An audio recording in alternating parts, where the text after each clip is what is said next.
Test 1, 2, 3. Okay.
Test 1, 2, 3.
Okay. Good afternoon, everybody. Welcome you to EE111, right? The mathematics for engineering one, right? And we are talking about we are arriving at the sixth chapter, right? Yes, let's go ahead with that. Next time will be our midterm exam, right? If you have any problem in the internet connection to any YouTube channel or Zoom, just let me know. There is only Kan Shinok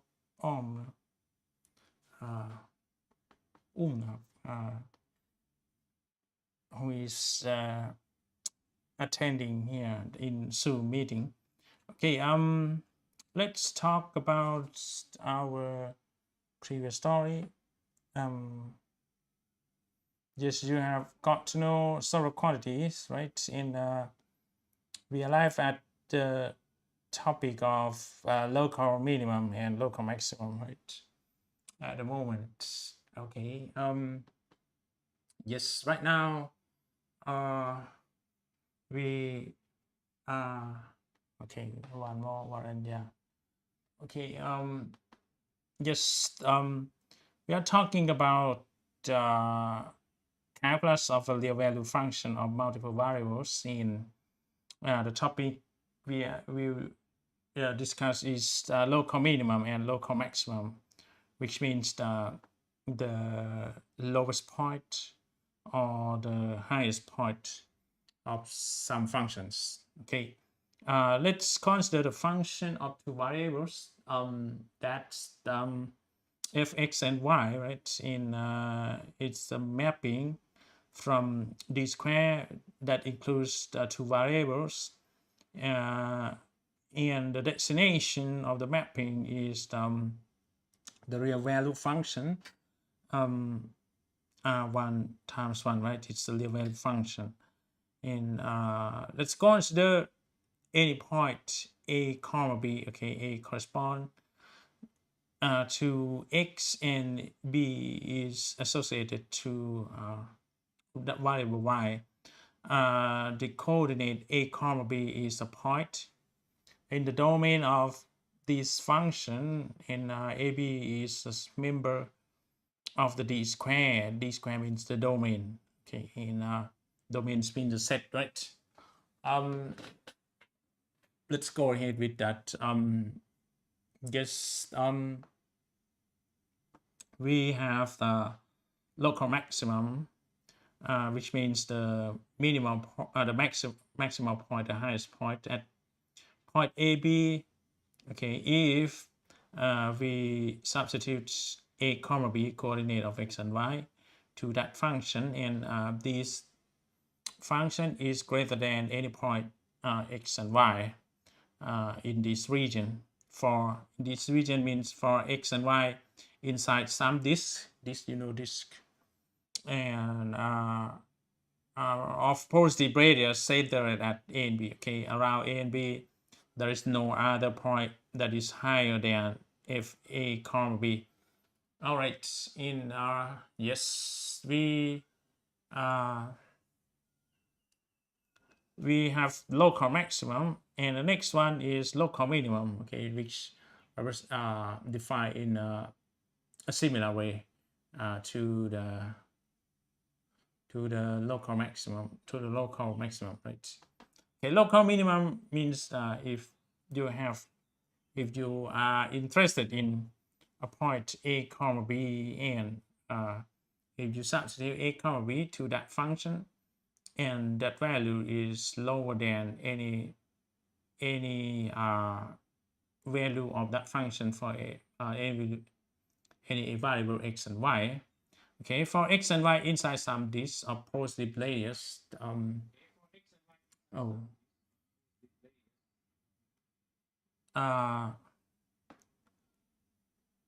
okay, it's lower than lower than any point, and that's called local minimum for some coordinates x and y inside some disk of positive radius and centered at point AB. Okay, it seems to be hard to understand, but I'm going to try to give you some image to you.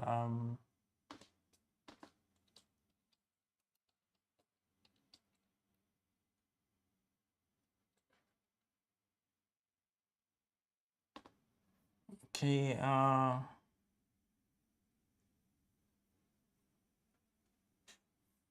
Okay, local maximum, right? A is local minimum. Okay, the lowest point somewhere here. Okay, and C is also local minimum. Okay, and B is local maximum, and D is local maximum. But this is the function in 2D. Okay, in x and y. For 3D, right?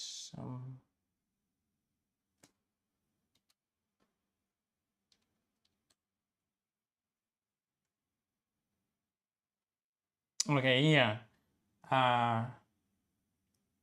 Local maximum, right? A local maximum means the highest point in this area, but global maxima or global maximum means the highest point of the whole domain.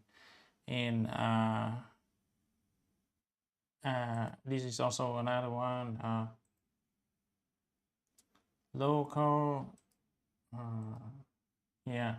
local maximum. Okay, this is local maximum, and local maximum, or it's also global maximum. And the one here is local minimum, and it's also global minimum, because in the whole area this is the lowest point. Local maximum means it's high with respect to this point, okay, in this area with a radius, okay, center at this point. And it's also local maximum. It's highest in the whole domain of the function of x and y, and it's also global maximum. Okay, it's the highest point. Okay, in yeah, you understand now.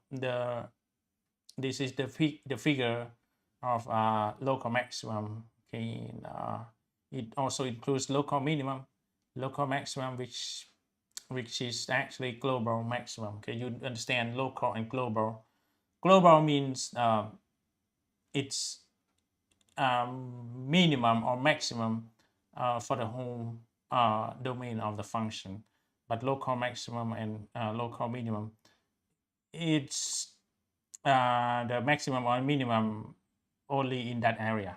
Okay, let's get back to our lecture.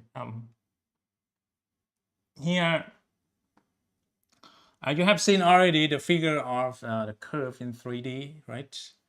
And yeah, it's time now to see how to investigate, how to check whether that point is local minimum or local maximum, or it's even global minimum or global maximum. Before we could check whether any point is local minimum or local maximum or not, you need to know that you should first find the critical point. And the critical point means you find the derivative or the gradient, right? You understand the gradient from last time, right? Gradients means the derivative with respect to all variables, and it's represented in a vector, right?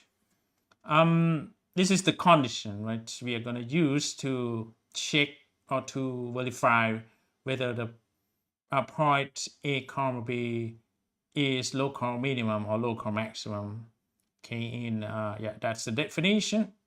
Local minimum means if we substitute A and B to fxy, it's always smaller than or equal to any point, and that's local minimum. If this one is valid for some disk at point A, But if this condition is valid for the whole domain, it's going to be called global minimum. And for the point AB, if we substitute a, b into fx and y, and it is found that this value is always greater than any point in the function f by x and y, we are going to call that local maximum. And if this is valid for something centered at point A, B, and if this is valid, if this condition is valid for the whole domain d square, we're going to say that's global maximum. Okay, but for us in this level in bachelor degree, we're going to consider only local minimum and local maximum as the title here say. Okay, yes, before that you need to know the gradient. Okay, if anyone want to join, just let me know later. Okay. Okay, here we arrive at local minimum, local maximum. In where is that point? Page 45.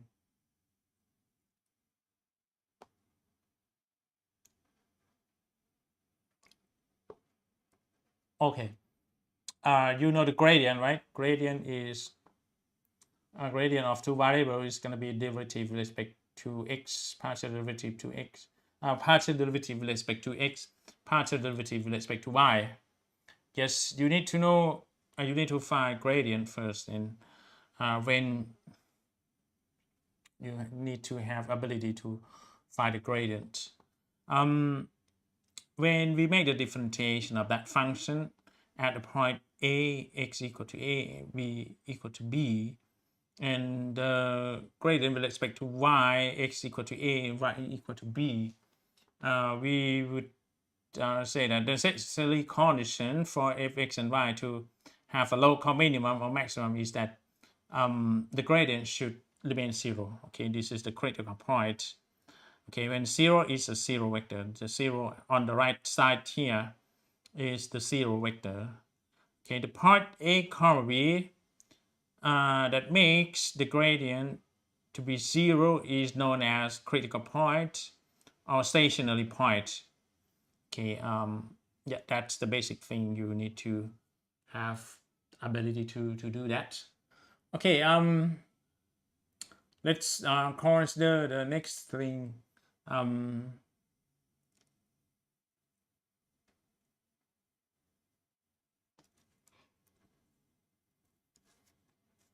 We have a function fx comma y equal to x cubic, okay, with the power of 3 like this. It has no variable y at all. Is the point 0, 0 a critical point of fx comma y? Okay, it's not difficult. We're gonna find a gradient. You need to check whether point A equal to 0, B equal to 0 satisfy this condition or not. Okay.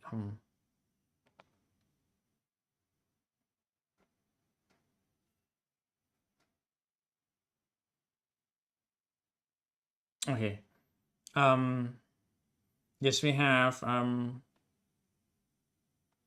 f x comma y as x with the power of 3, and we would try to find the gradient of f x comma y, and that's the vector, right? Curl by curl x and curl by and curl by curl y of this function. In this function is x with the power of 3, and the next one is that we distribute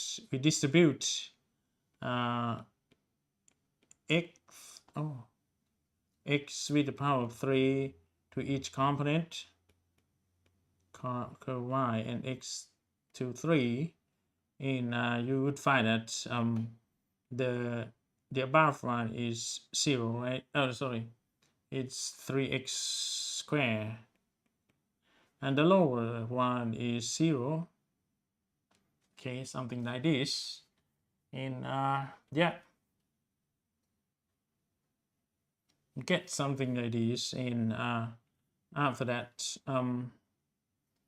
we're gonna check whether the point AB, which is actually 0, is the critical point or not, right? So let's check.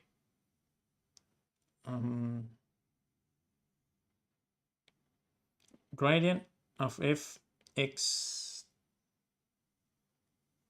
and y, right, when x is 0, y is 0. Let's see what is that, right?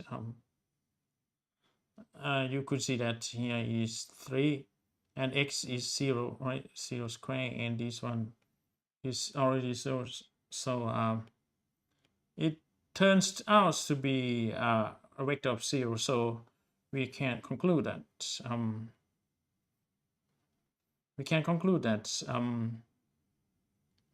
the point A, comma B, which is 0, comma 0, is the critical point or stationary point.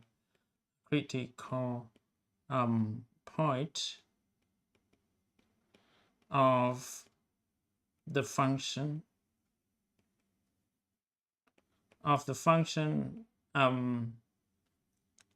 f x y x with the power of 3. Okay, and that's it. That's the answer to this one. Let's check whether, okay, the point 0, comma 0 is the critical or stationary point of fxy. All right, and that's the way. Let's consider another example.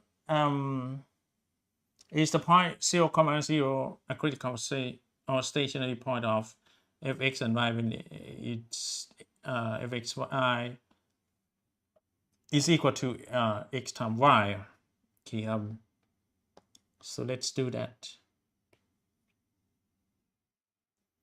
Of course, you know, if x comma y is xy, right? In you could see that curve x of if x comma y will be curve by curve x of x and y, right? In it's actually y in curve by curve x of x, right? In it's y in number 1, right?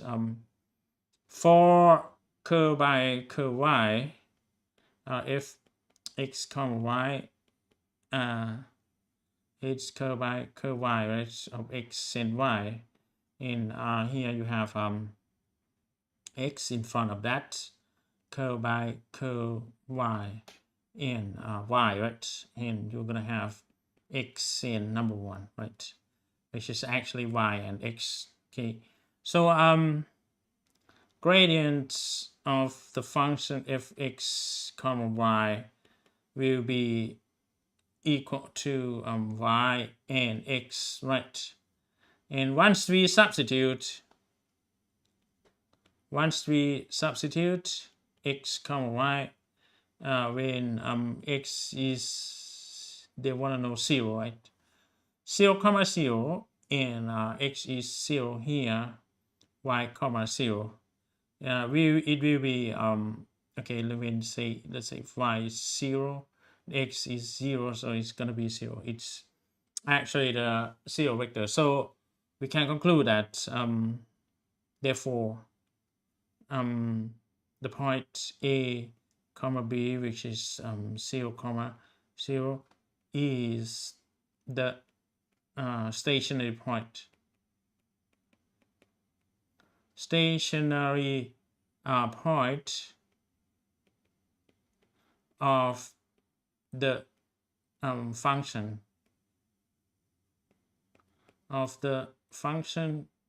if x comma y equal x times y. Okay, and that's it. Okay, let's see whether our result is correct or not. Yes, 0 comma 0 is the stationary point of fxy. Let's consider the next example, the last example to this one. It's x squared minus y squared. Okay, Okay, when the function is x squared minus y squared, so what is that?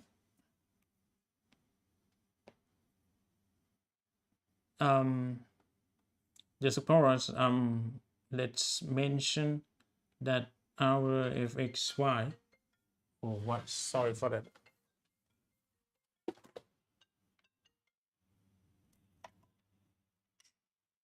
สวัสดีครับอะไรครับคืออะไรครับได้ได้ได้ครับได้ครับครับครับขอบคุณครับ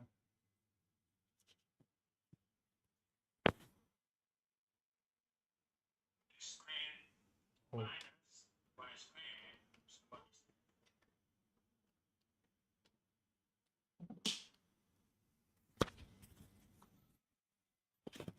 โอเค sorry ขอโทษนะครับ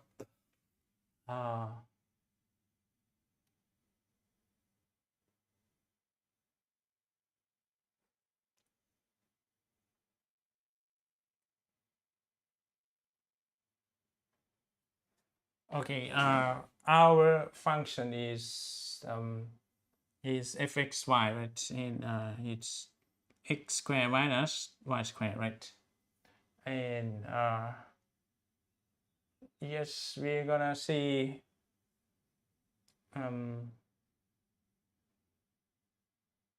we will see the partial derivative, right? Curl by curl x of fx comma y, right?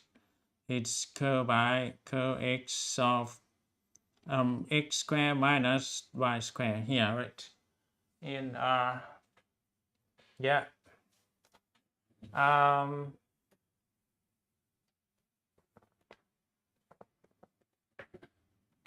it's not difficult, right? You just distribute it to each term, right? Curl by curl x of x squared minus curl by curl x of y squared, and of course the first term here will give you 2x, right? 2x in minus this one y squared has no x term at all, so it's going to be 0 and it will be 2x right here. All right, let's consider curl by curl y of the function. Okay, the partial derivative with respect to variable y. It's curl by curl y of x squared minus y squared, right? And it's going to be curl by curl y of x squared minus curl by curl x of y squared. All right, and yeah, you could see that this one will be 0, right? The first term is 0 because x squared has no variable y at all. And the next one is negative. Negative means, sorry for that, this is y. Okay, variable y in it's 2y. And yes, so the result will be 2y, negative 2y. And let's consider the gradient, right? No, the gradient of function fx comma y, and it's going to be what is that? It's 2x and negative 2y, right? And they want to know whether the point 0, 0 is the critical point of fx and y or not. So we need to substitute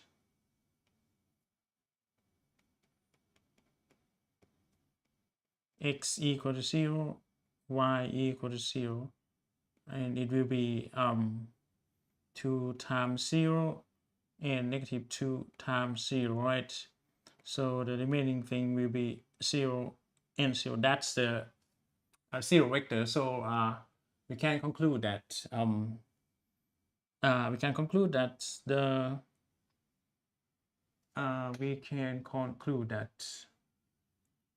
therefore point A comma B, which is actually 0 comma 0, is the critical point of the function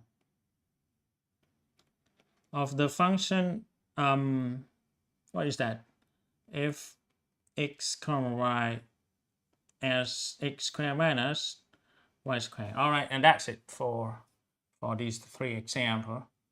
Okay, let's go further. There is another type of the critical points. The critical point can be either local minimum or a local maximum, but also saddle point too. Okay, saddle point is a point in the domain of a function. It is a critical point or stationary point. It means the gradient remains 0, but it's not local extremum. So it's neither local minimum nor local maximum. What is that? Let's take a look at the it's set the point, right? Set the point. Okay, set the point here. Set the point is the point that is not local minimum nor is neither local minimum or local maximum. You could see here it's local minimum in this sense, but it's local maximum in this sense. So it's not really local maximum, the local minimum. This point too, okay, the point here is set the point. Okay, and in Thai, okay, in Thai ภาษาไทยนะครับจะเรียกจุดนี้ว่าจุดเปลี่ยนเว้านะครับหรือว่าบางทีก็เรียกว่าจุดอ่านม้าก็ได้ครับโอเคไหมเป็นเรียกว่าพิเศษครับโอเคไหมyeah next one so it's neither local minimum nor local maximum. Let's get back to okay, there are 3 possibilities: local minimum, local maximum, and saddle point. In order to test whether that function is local minimum or local maximum or saddle point, you're gonna need to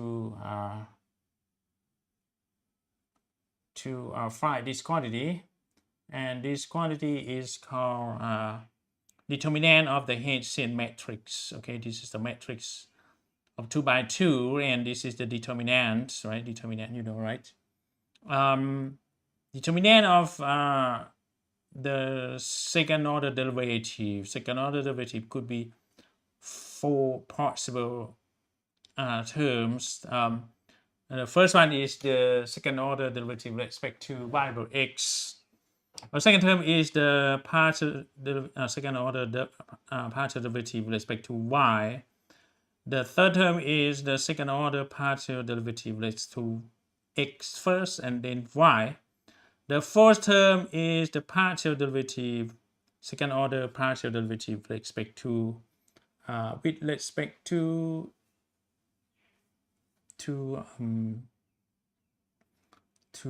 and y. That's to y first and then x. Okay, and every term is substituted with x equal to a, y equal to b, because we are interested in the point a comma b. Okay, if the partial derivative of our order fx, y, x and are continuous, we say that the function fx, y is smooth. So you would find any order of derivative of that function, and the partial derivative turn out to be also continuous. We're going to say that that function is smooth. All right.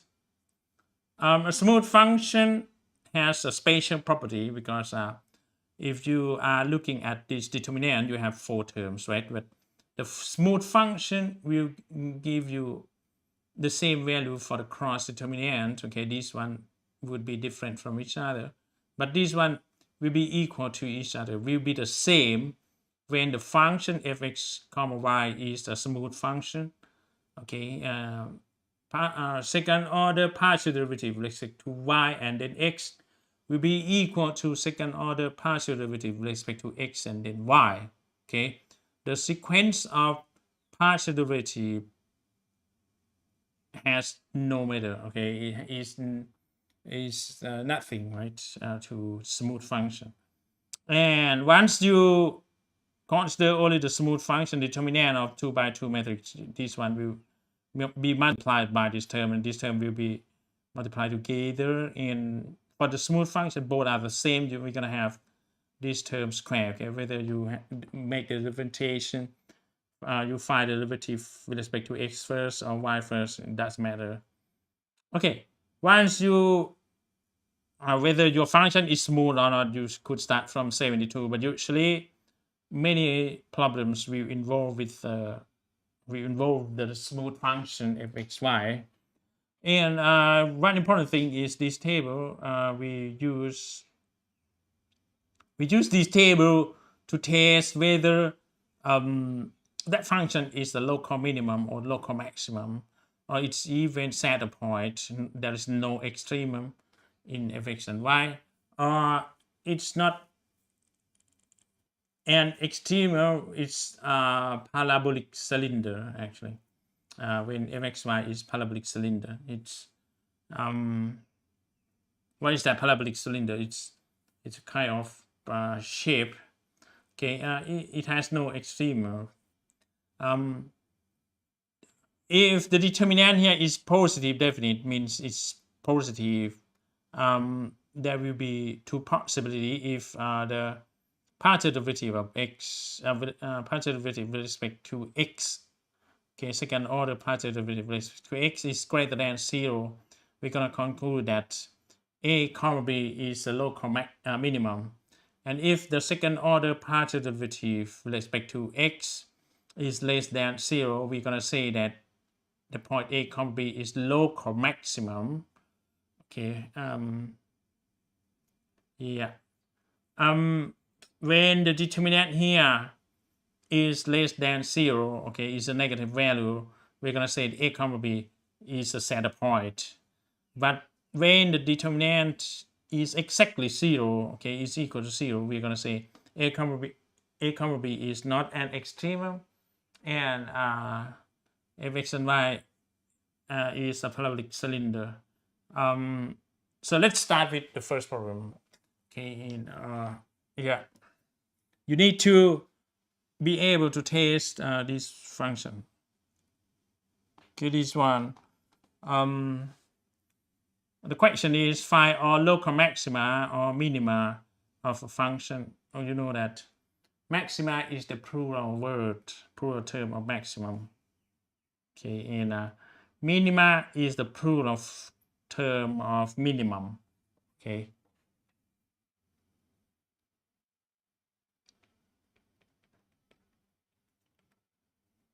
This is singular. Okay, you have at least one quantity, and it's called maxima when you have so many. Okay, it's plural.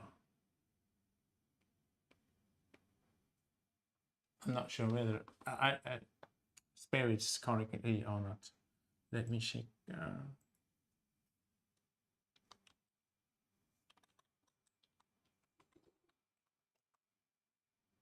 Yeah, it's already correct. Plural. And for the minimum, right?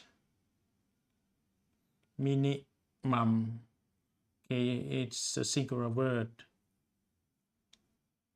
It's a singular word. And minima is a plural word, plural form. Okay, it's Latin word. Okay, it's not like English that we have s behind or at the end so that we could have a plural form. Okay, we have x comma y as x squared plus xy, right?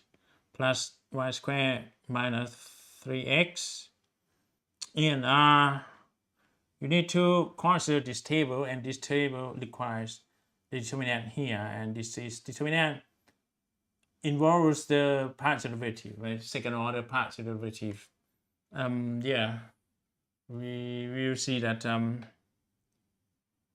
curl by curl x of fxy will be curl by curl x of the whole thing, x squared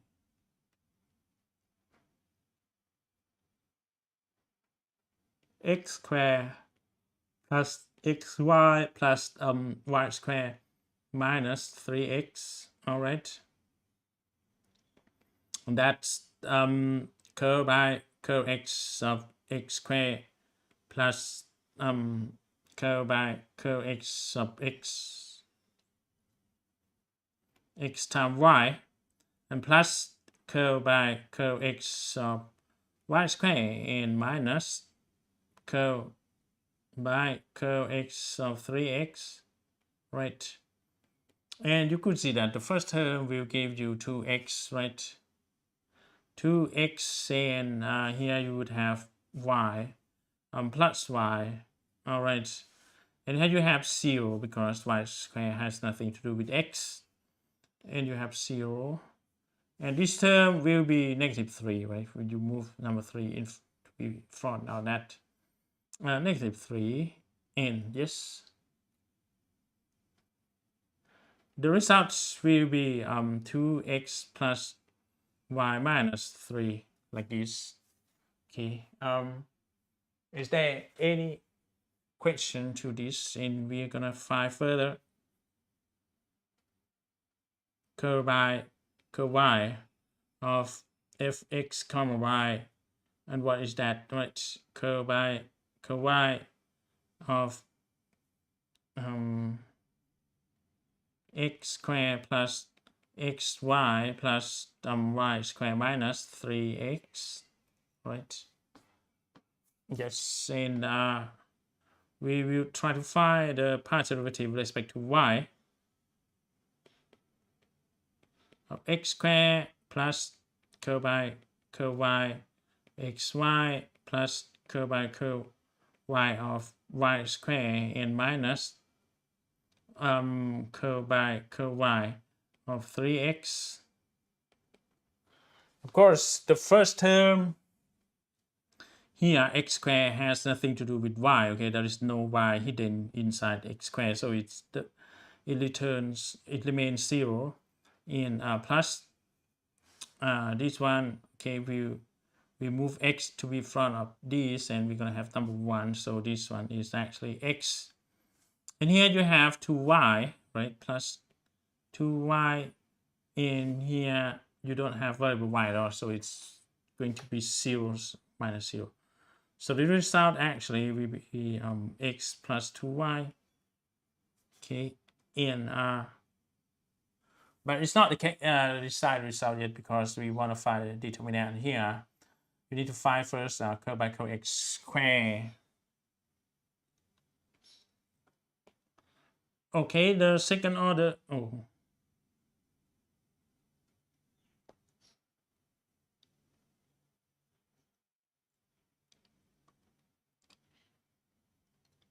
Ui, my god.อ้าว ผมไปลบหน้าเขาทำไง undo. Oh my god. What happened? ผมดันไปลบหน้าเขานะครับ so how should I do? ผมก็ไม่ถนัดด้วยนะครับ good note.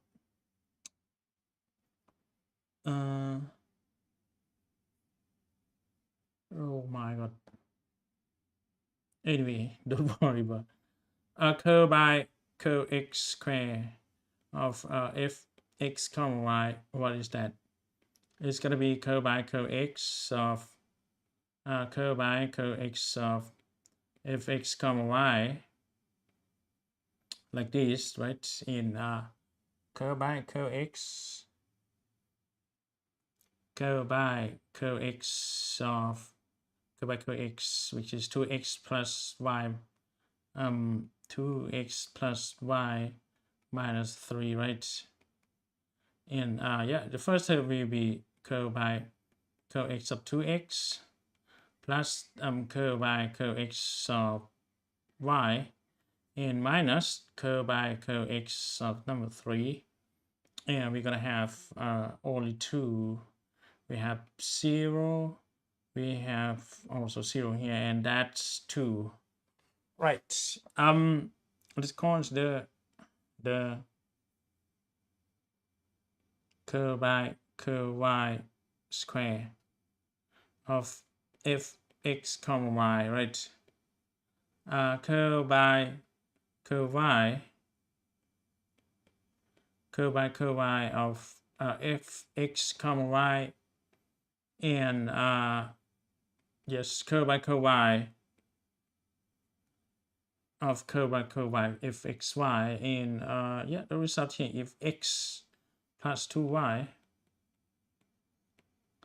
and here you have curve by curve y of x plus curve by curve y of 2y. So you have actually 0 plus number 2, right? And that's 2 too. All right.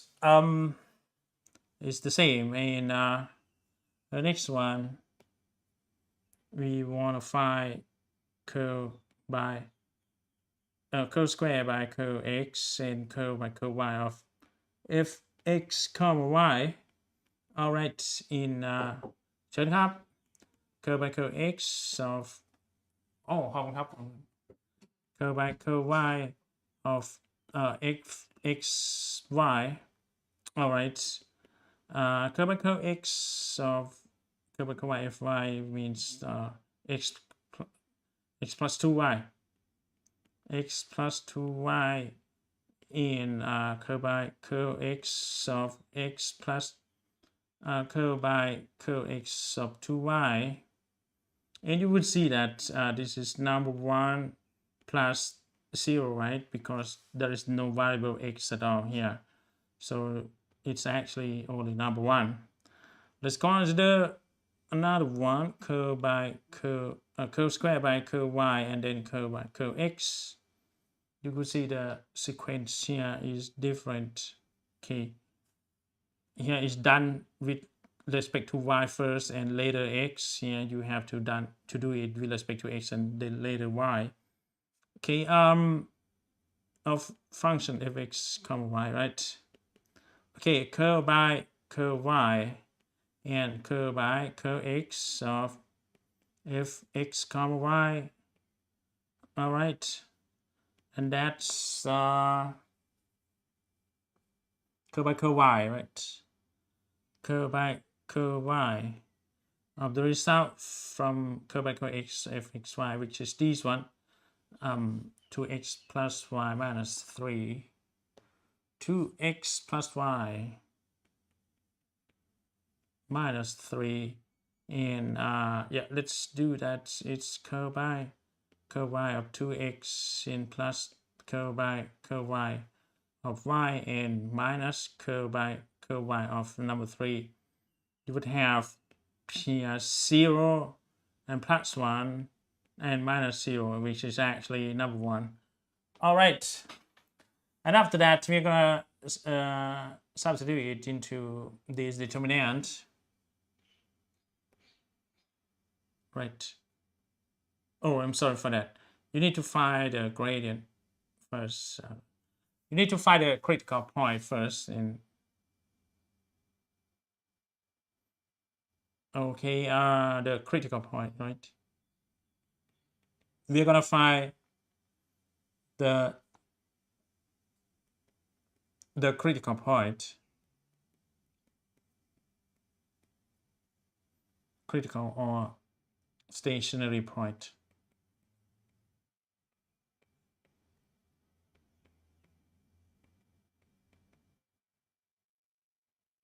Well, as you know, we are gonna solve this equation with gradient of the function comma y whether it's a vector 0 or not. All right, then you could see that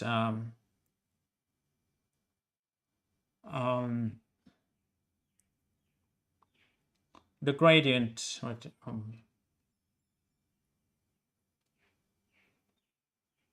we're going to use this formula. Okay, we find A and B are critical points from this one. Let's consider the gradient of fx, y, right? It's actually curl by curl x of fx, y, and curl by curl y of fx, y2, right? And the first component, curl by curl x of fx, y, 2x plus y minus 3. Okay, we have 2x plus y minus 3. And with respect to y, we're going to have only x plus 2y. X plus 2y.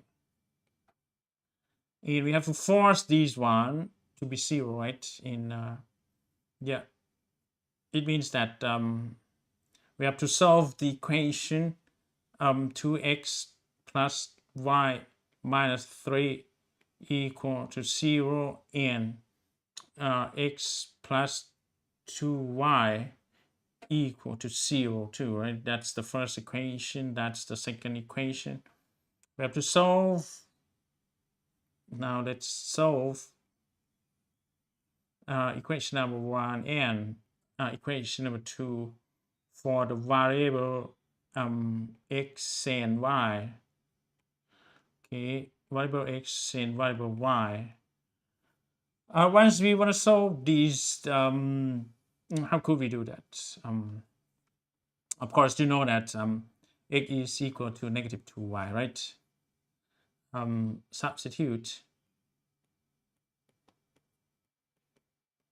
Substituting x equal to negative 2y into equation number 1. Okay, you're gonna have, and we obtain, right? Okay, you substitute x equal to negative 2y into equation number 1. It means 2x, right? It's going to be actually negative 2y, and plus y minus 3 will be 0. And yeah, let's solve this equation for y. Yes, you should have negative 6y plus y minus 3 equals 0. And yes, of course, you have minus 5y equal to 3. So you have y as negative 3 by 5. All right. And substitute this one.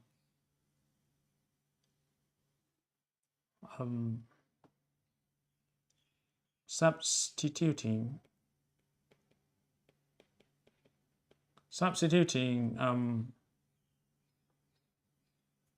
y equal negative 3 by 5 into negative 3 by 5 into x equal to negative 2y. Okay, we will obtain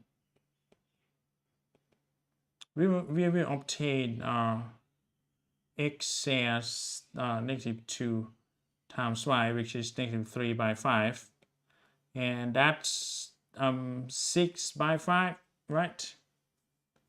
Okay, and yeah, we have the critical point as so the critical point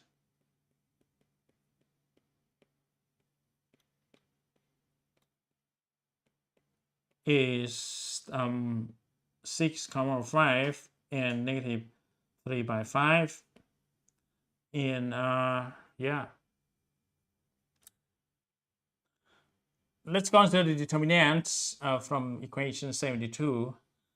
Determinant at the point AB, right, which is 6, 5 and negative 3 by 5 will be determinant of the first term with respect to x squared, right?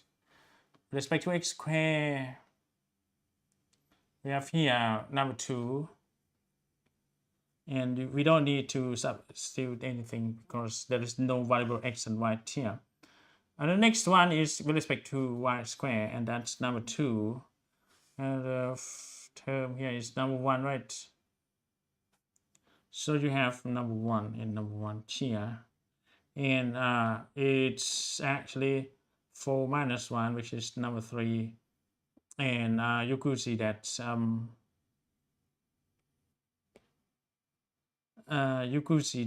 note that, okay,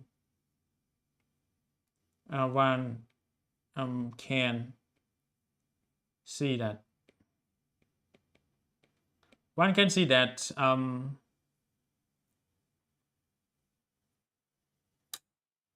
d of 6 by 5 comma negative 3 by 5 is greater than 0, and curl by curl x squared of fx comma y is greater than 0 too, because it's equal to number 2, right? So from the table here, when d is greater than 0 and the partial derivative with respect to x is greater than 0, we're gonna say the point AB is the local minimum in yes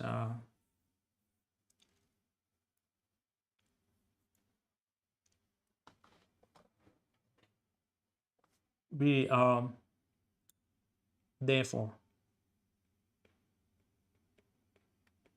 therefore we เชิญครับอาจารย์คุณเลขผิดตรงไหนครับค่า y oh number 4 I'm sorry for that okay it's negative 4 right ขอบคุณมากครับ and it's here negative 3 right and once we could have number 1, right? Here is number 1, in here is also number 1. Once you substitute negative 1 into this, you're gonna have negative 1, right? And you have 2, right? Number 2 right here. So x2 comma negative 1, right? โอ้ขอบคุณมากครับไปไกลเลย 2 comma negative 1, right?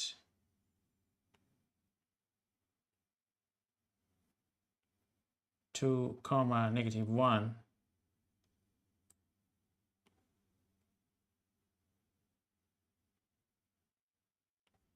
2 comma negative 1, and here we're gonna say also that we need to substitute x equal to 2 and y equal to negative 1, and it's greater than 0, right? Because it's equal to number 1. So therefore we have we can say that we can say that the point, the critical point, the critical point 2 comma negative 1 is the what is that, local minimum, right? The local minimum of the function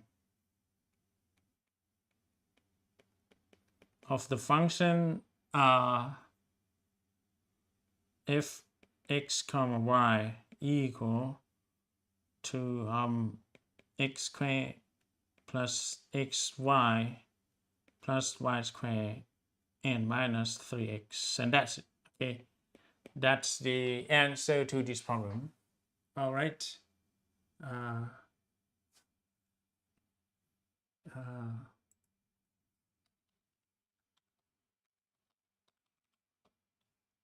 All right, this is the problem about local minimum, local maximum. You need to find a stationary point and also check whether that that point is local minimum or local maximum, or it's saddle point, or it's not an extremum.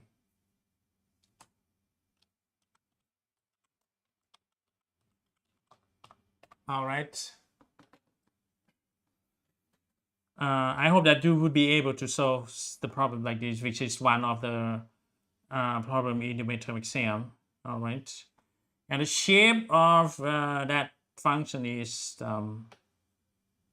this one. Okay. You could see that 2, comma -1 is the local minimum of this one, because the shape of this surface is like this. Okay.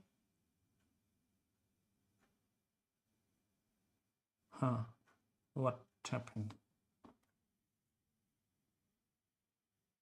The next problem is this function x y minus x with the power of 3 and y squared. All right. I hope that you would be able to solve the problem, so such kind of problem. Okay. If you get stuck at any point, just let me know. Okay. If you have any trouble with the derivation or the way to solve the problem about local minimum, local maximum, just let me know. Now we consider the function f(x, y) once it is equal to xy minus x with the power of 3 and y squared. All right. Okay, now we need to find, the first step is that we have to find the gradient. Okay, the gradient of the function.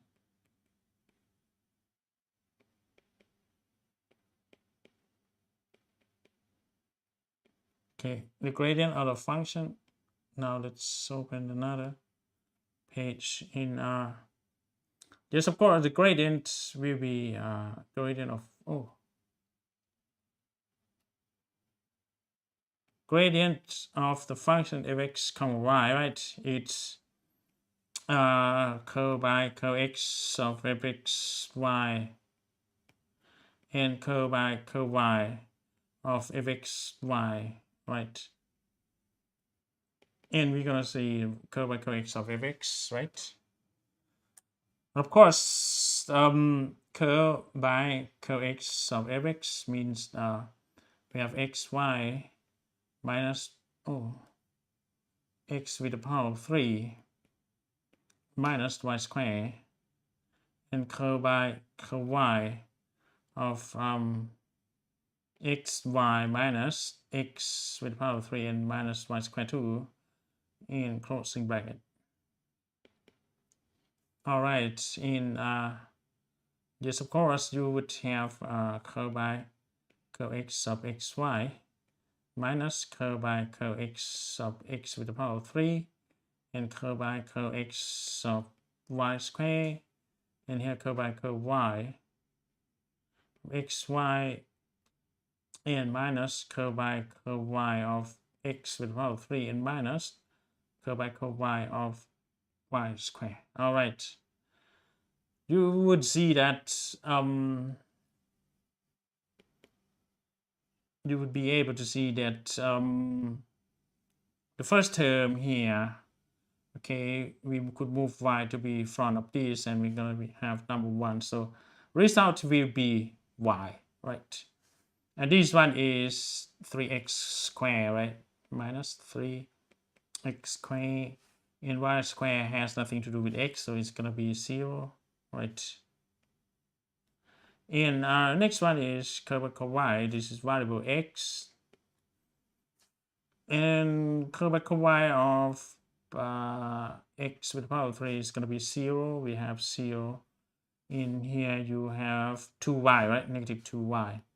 Negative 2y. And yes, of course, the next one will be y minus 3x squared. And here you have x minus 2y. And now it's time to force this one to be 0. Okay, we find second step is that find the point A, comma B from find the critical point actually.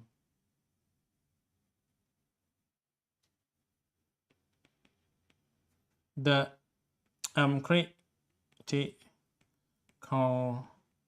point. The critical point.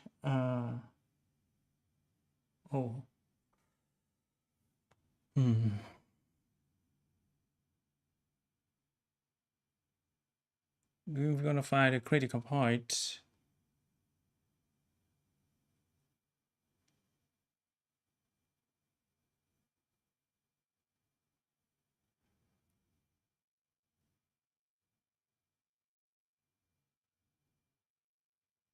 Okay. I don't understand why.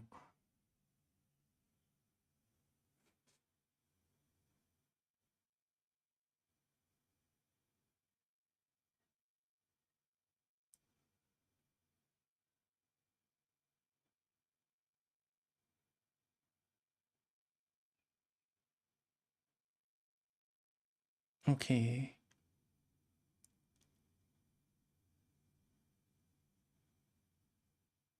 Okay. Okay. Now we will find a critical point A, comma B from this one. The gradient of any function will be equal to vector of 0, right? So we're gonna see that y minus 3x squared equal to 0 as the equation number 1, and x minus 2y equal to 0 as the second equation number 2. Okay, we would find x and y from these, and you could see that we can substitute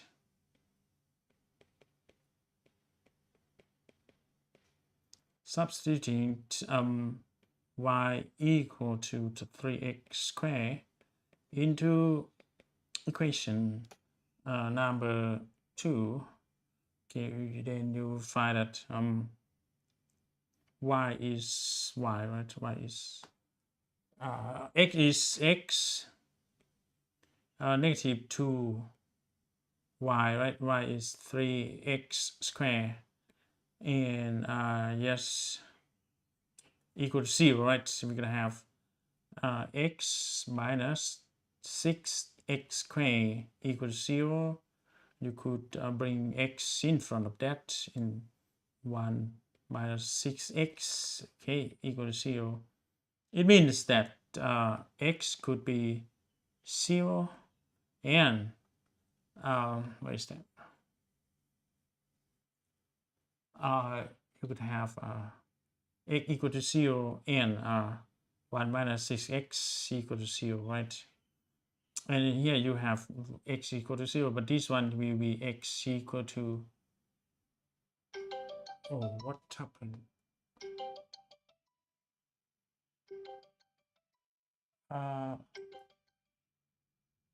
Hello ครับ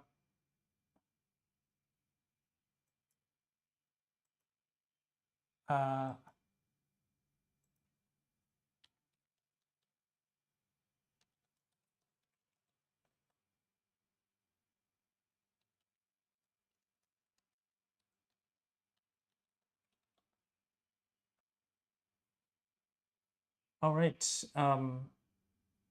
Sorry for that. So x is 1 by 6, right? 1 by 6.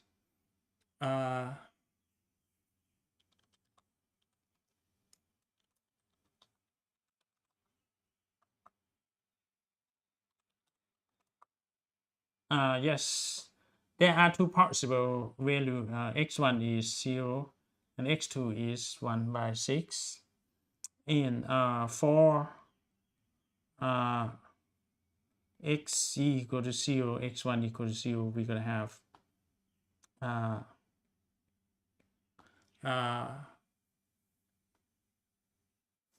oh my god.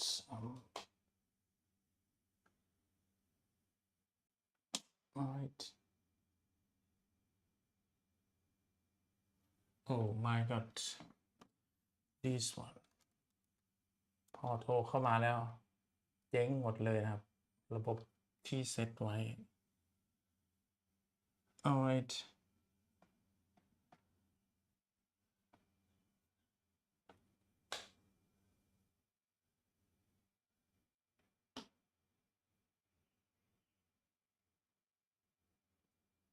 Alright. Yes. For x equal to 0, right, we're gonna have y, which is 3 and 0 square, right, and that's equal to also 0, right? That's the first thing. And for x equal to 1 by 6, we're gonna have y equal to 3 1 by 6 square, right? And yeah, we're gonna have 3 by 36, and that's 1 by 12, right? And that's it for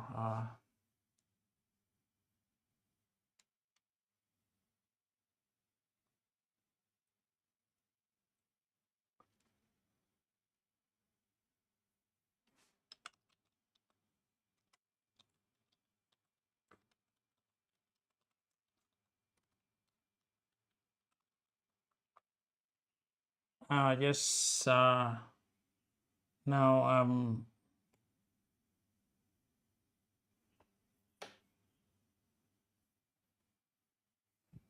now we have the coordinate, right? They are two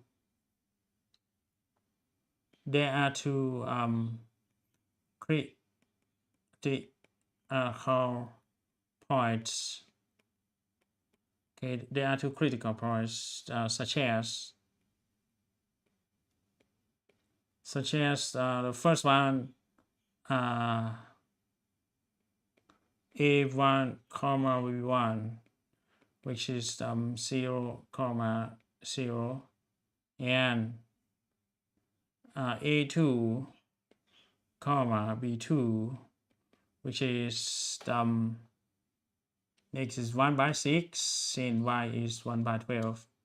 All right, that's the whole thing at the moment. All right. Yes, there are two critical points, and we need to consider them separately. Yes, the first one อาจารย์การชนกพิมพ์มาผมเพิ่งเห็น2 คูณ 2เป็น4ค่ะ13 48เลยมานานแล้วครับเพิ่งมองนะครับก็ขออภัยด้วยนะครับokay, let's go further.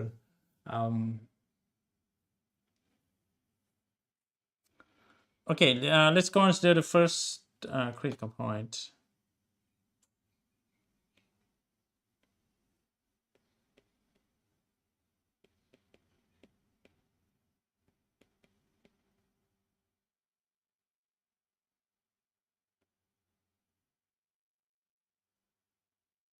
the stationary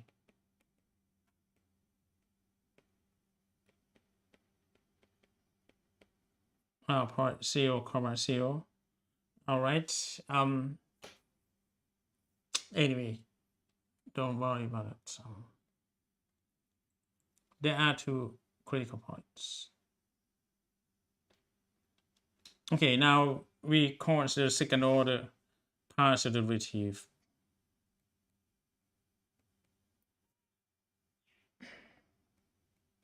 fxy, right, in is curl by curl x of fx comma y, right? Okay, and yes, you know that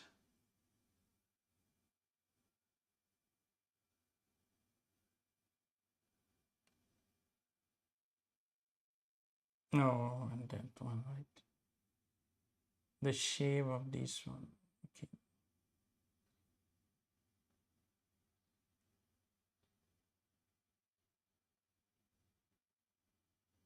Curl by curl x, right? Curl by curl x will give you the result of this y minus 3x squared.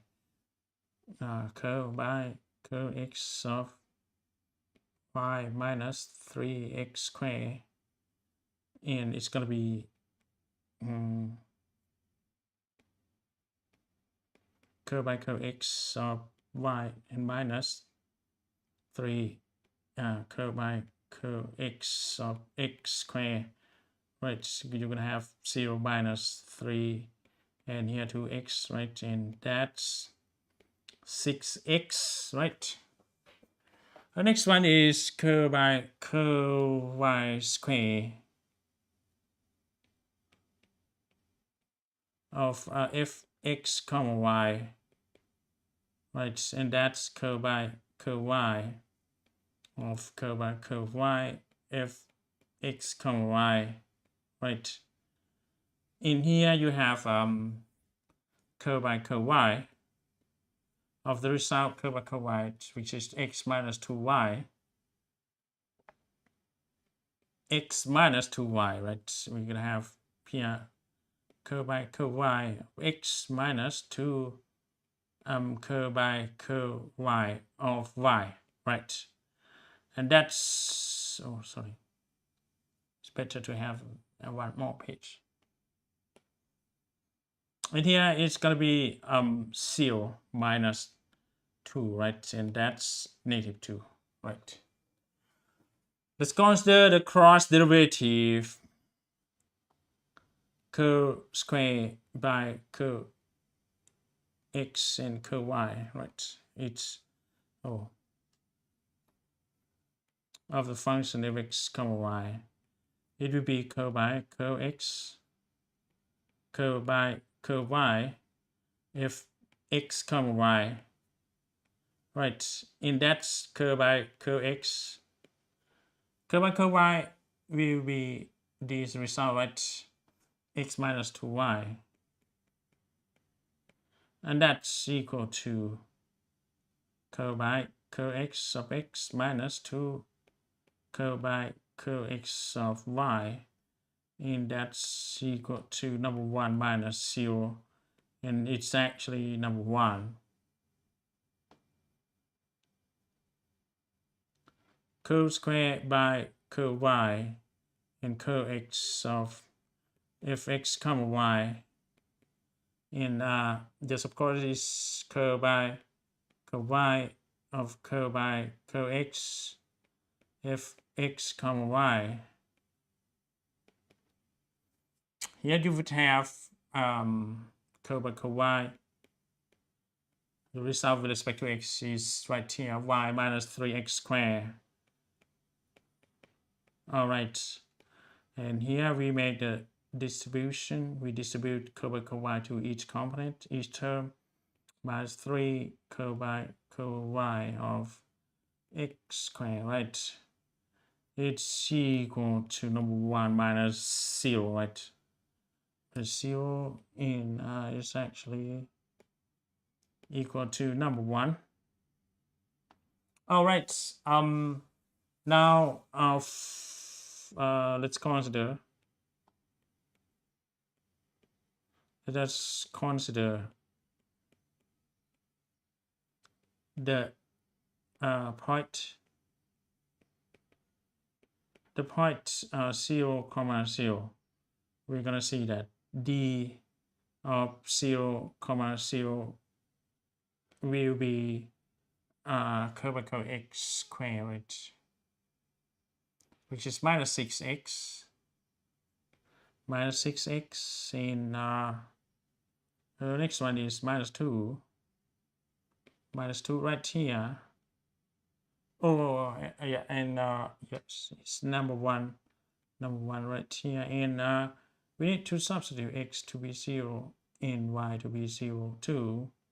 And after that, you could see that it's negative 6, 0, and number one minus 2, and it's gonna be 0, right? And it's negative 1, right? In yes, negative 1, and yes, of course, you know that curve by curve x squared of fx comma y, once x is 0, y is 0, is minus 6 and 0, right, which is 0. And if you go to the table, you could see that if you go to the table, you would see that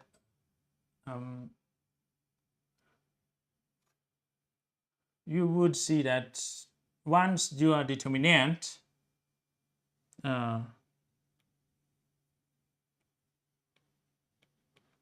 since the comma 0, the 0, 0 is less than 0, right? We have this condition here, okay? A comma B is set of points, okay? Since the 0 is less than 0, so the 0, 0 is less than 0, so we can conclude that the point A comma B, point A1, the point A1 comma B1, which is 0, 0, is set point, is set the point, okay, is a set point. And now let's consider the point. Let's consider another critical point. Let us consider the point what is that, 1/6 and 1/12, is, if I can remember properly. 1/6 and 1/12. Okay, 1/6 and 1/12. What is that? D 1/6, right? D 1/6 and 1/12 will be equal to minus 6x in number 1, and number 1 here, and it's number 2, negative 2. When x is 1/6 and y is 1/12, you could see that here minus 6 in 1/6, and number one right here in negative 2. You're gonna see that it's determinant of negative 1 and 1 and 1 and negative 2, and it's actually equal to 2, right, minus 1, which is actually number 1, right? And you could see that curve by curve x squared of fx comma y, once x is 1 by 6, y is 1 by 12, is -1, right? So according to the table here on page, I don't know, 54, since d 1 by 6, 1 by 12 is this one, right? Is greater than 0, which is number 1. Okay, number 1 is greater than 0. You could have the 1 by 6, d1, 1 by 12, and curl by curl x square fxy. X is 1 by 6, then y is 1 by 12. Oh my god.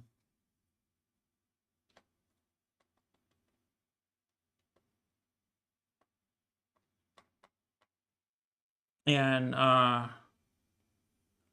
curl by curl x square of fx comma y. X is 1 by 6, y is 1 by 12, is less than 0. Then we conclude that right, d is greater than 0, d is greater than 0, right?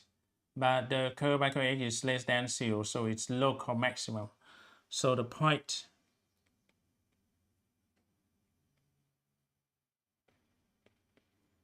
A2, B2, which is 1 by 6 and 1 by 12, is a local maximum.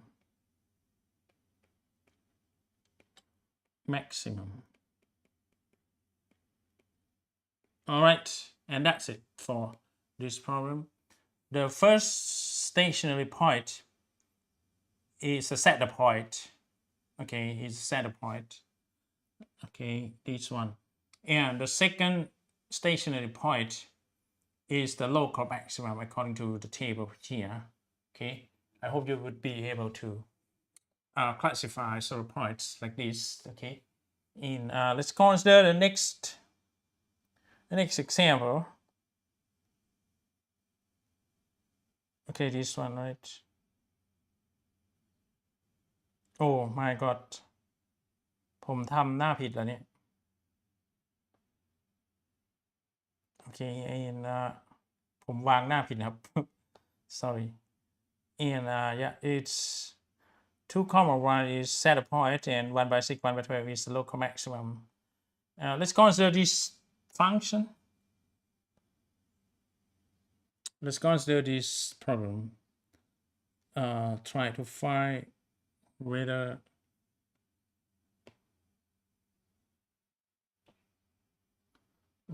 this is there, whether there is any critical point, and those points are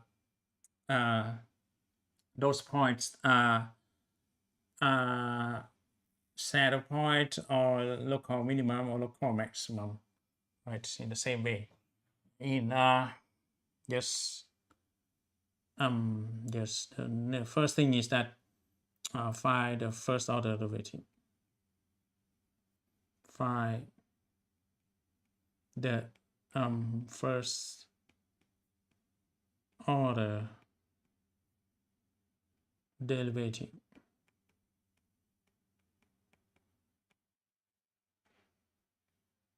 It means we're gonna find curl by curl x of fx and y, right?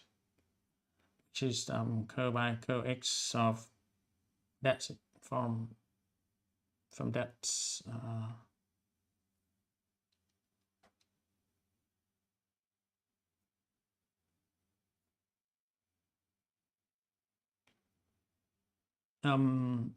x minus 2 to the power of 4 and minus x minus 2y with the power square, right, in closing bracket, and we're gonna have here curve by curve x square, right? Curve by curve x of x minus 2 with the power of 4 and minus curve by curve x of x minus 2y square. And of course, the first term would be 4x minus 2 with the power of 3, right? And minus this one, and it's going to be 2x minus 2y, right? And that's it, the result for the first order derivative. And the next one is that we're going to find curve y of f x comma y in curve by curve y of what is that? It's x minus 2 with the power of 4 minus x minus 2y square, right? In just curve by curve y x minus 2 with the power of 4 and minus curve by curve y of x minus 2y square, right? Of course, the first term will be 0 because there is no variable y at all. The next one will be negative 2x minus 2y in yes, of course, curve by curve y of negative 2y to negative 2y. And here we would have number 2, so negative 2, right? So it's 4x minus 2y. All right. The next one, we are going to find the critical points.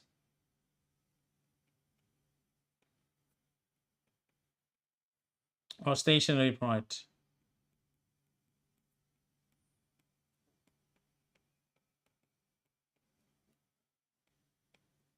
From the gradient.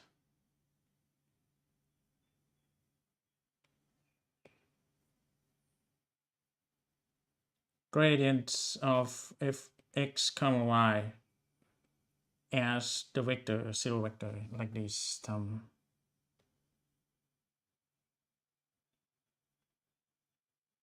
Of course, we would have 4x minus 2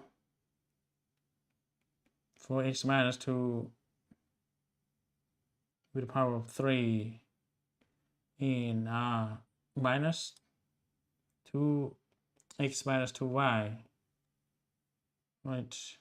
Yes, equal to 0. And if you divide the whole equation here by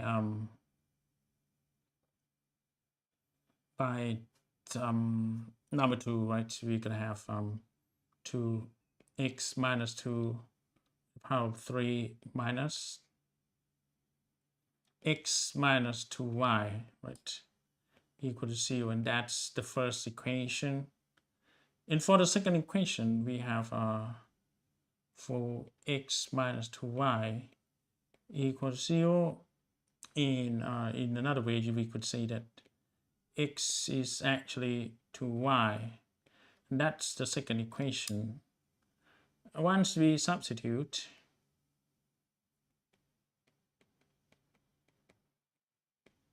we substituting equation number 2 into equation number 1.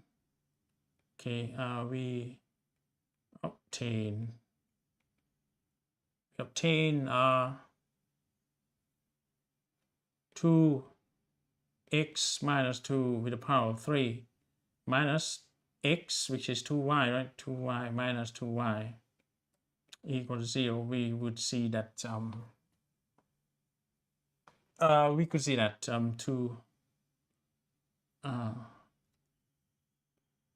2x minus 2 with the power of 3 equal to 0, and it means x is actually number 2, right? X is equal to 2. And once you know x is equal to 2, that's equation number 3. Now we substitute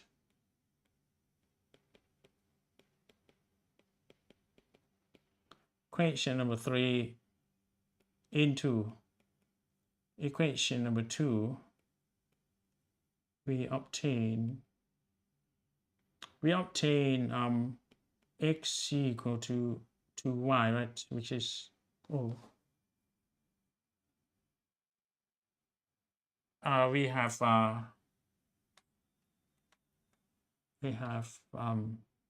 2 equal to 2y. It means that y is equal to number 1. Okay, and yeah. So the critical point or the stationary point, the stationary point of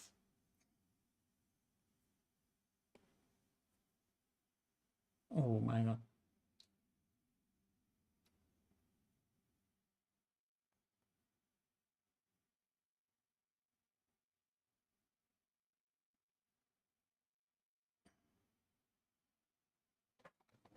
the stationary point of the function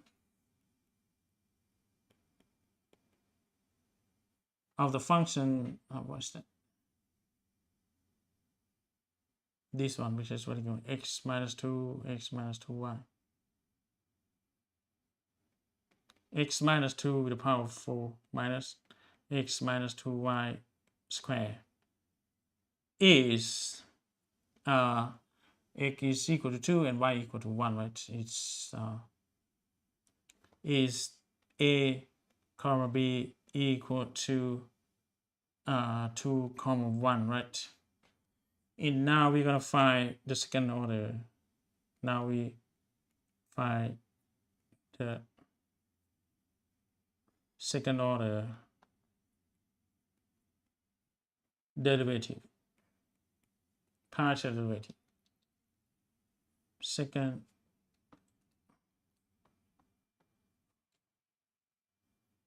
order partial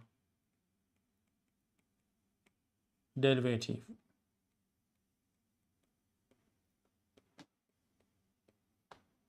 All right, we're gonna find a second order partial derivative.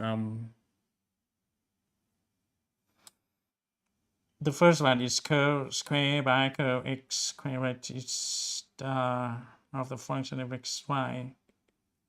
It's curl by curl x of curl by curl x of fx, y. And that's curl by curl x of curl by curl x. What is that? Is right here, 4x minus 2 to the power of 3. 4x minus 2 with the power of 3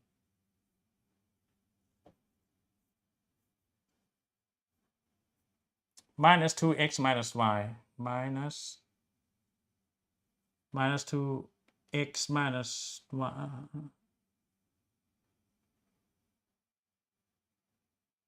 Okay, minus 2x minus 2y. All right, something like this. And after that, you're gonna have curl by curl x. I have number 4 curl by curl x of x minus 2 with the power of 3 and 2, right? Curl by curl x of x minus 2y. And here you have 4 and x minus 2 square, right? And yeah, in this one too, right? In minus 2. So you to get something like this. Let's consider the next one, curve square by curve y square of fx comma y. It's curve by curve y of curve by curve y, fx comma y, right? Curve by curve y of the result with respect to y, right?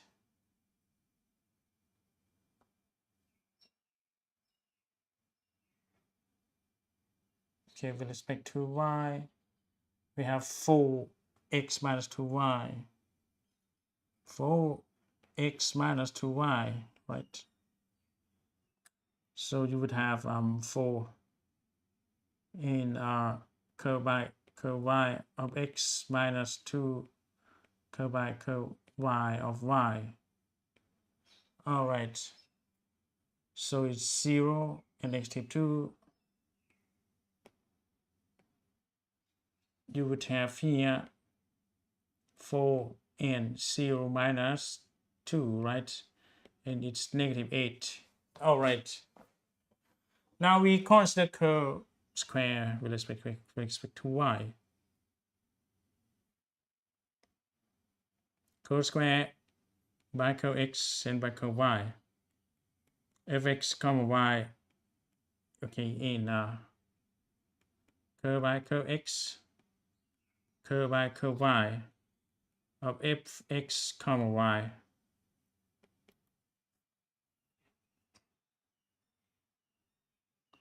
Right, curve by curve x of the result from y, which is the 4x minus 2y.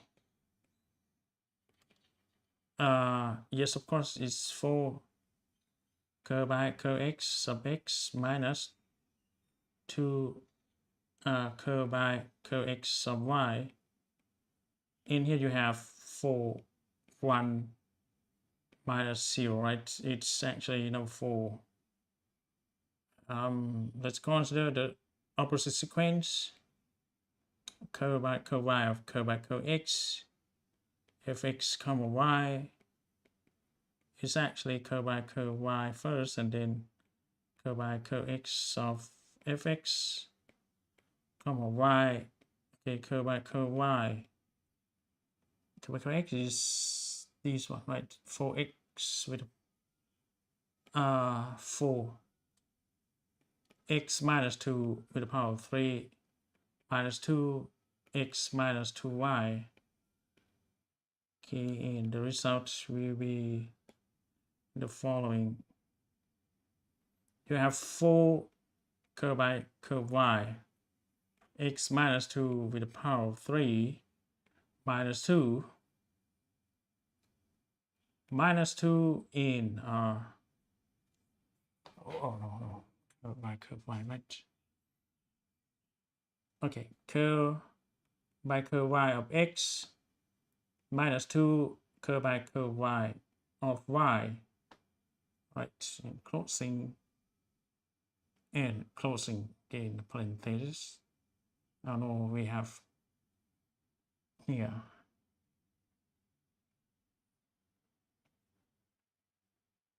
minus 2, right? Yes, this one. And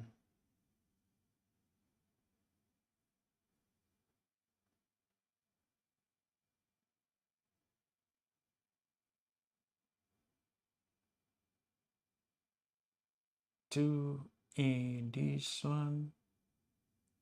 Okay. We would have also here. All right. Correct x with respect to y and okay. All right. And here you have 0, right? 4 and 0. In here you have negative 2 in 0 minus 2 number 1. So it becomes 4. Okay. Same. So this function is smooth actually. Once you have the critical point as 2, 1, right? We consider let's consider the 2, 1, right, which is the determinant. The first one is 4x minus 2 square. 4x minus 2 square minus 2. And the second one is minus 8. This is minus 8, and here is number 4. Number 4 determinant, right? X is 2, y is 1, right? We're gonna see that 4 2 minus 2 square minus 2, and number 4 minus 8 in number 4, right? And later you have 0, right, which is number 2, negative 2, and 4 and 4 and 8, and that's negative 16 minus 16, minus 16. So we have negative 32. So since the of 2, 1 is less than 0, right? So we don't have to take care of that anymore. Because 0, we could see that. We can say that. We can see that. We can see that the critical point A, B, which is 2, 1, is set the point from the table. Okay, from the table. When you look at the table, you can see that it's a set of point. It's not local minimum. It's not local minimum. Okay, and that's it for this problem. All right. Let's see whether it's correct or not. 2, 1. It's 0. Sorry for that. Negative 2 and 2. Oh, sorry. Negative 2 and negative 8. So this one is positive.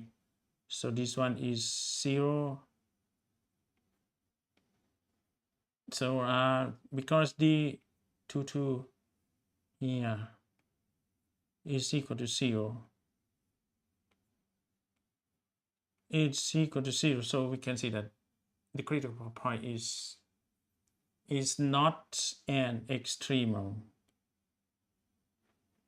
It's also a saddle point, but it's not saddle point. It's not an extremum. All right.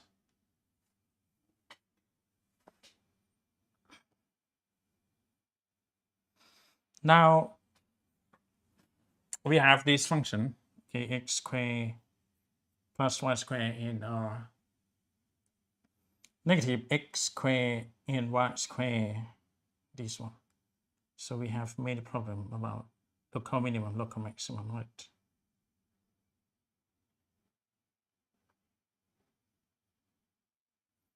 Okay, and then we will reach the constraint optimization. Okay, let's consider this problem. It's a composite function. All right. What is that? Local maxima and minima are a function, right? So when your function is something like this, the first thing is that we find the first order partial derivative, right? First thing first, find the first order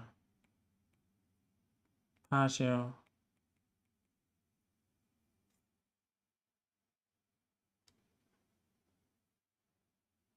partial derivative.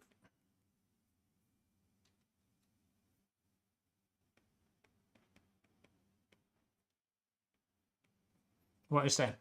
We need to find curve by curve x of fx comma y, which is curve by curve x of what is that? X squared plus y squared exponential x squared plus y squared, like that. Okay, it's udv, right? The product of two terms, the first term and the second term, udv. So we will differentiate the first one.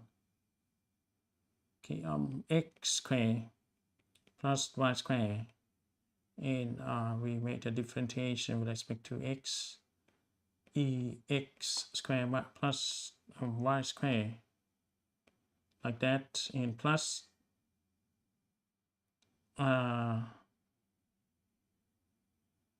this one, right? So curve by curve x of x squared plus y squared, and exponential negative x squared plus y squared, right? And you could see that the first one, the first term will be okay, x squared plus y squared, and here you have you would have exponential square plus y square in the differentiation with respect to x of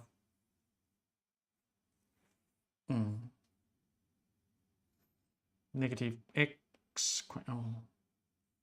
Okay, move the negative to be in front of this, x square plus y square, right?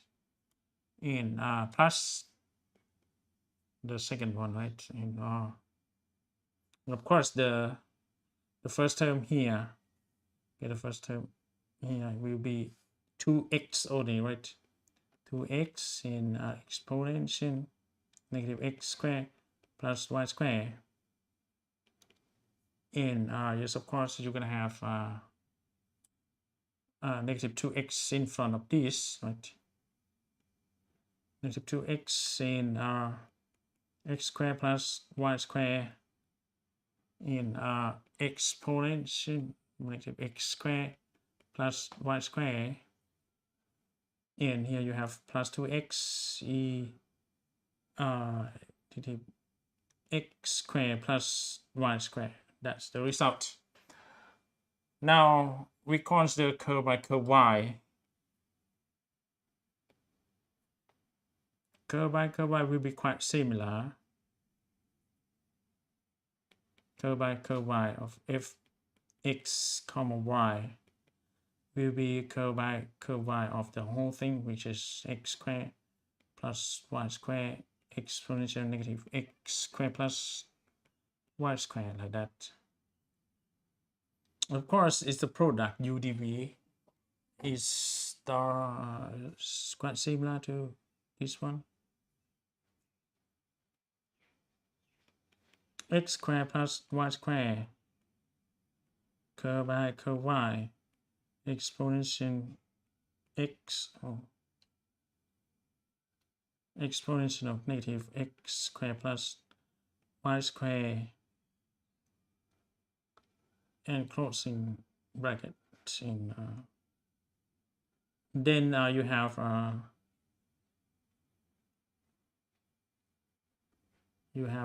here, right, curve by curve y, x squared plus y squared in that's it, in exponential x squared plus y squared. And after that you have x squared plus y squared, and here is the exponential result. It's x squared plus y squared. And after that differentiation of the exponent, right? It's negative curve by curve y of x squared plus y squared, and then plus the result here will be 2y, right? Exponential x squared plus y squared. So you would have something like this. It's negative 2y right there. So negative 2y x squared plus y squared exponential negative x squared plus y squared and plus here plus 2y exponential negative x squared plus y squared, right? And that's it for curve y squared, curve y squares. And after that, find the critical point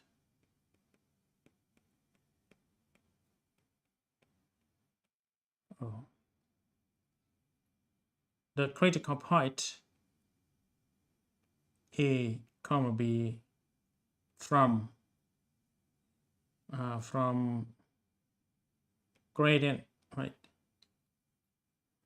Gradient of fx, y equal to 0 vector, and it means we have negative 2x, negative 2x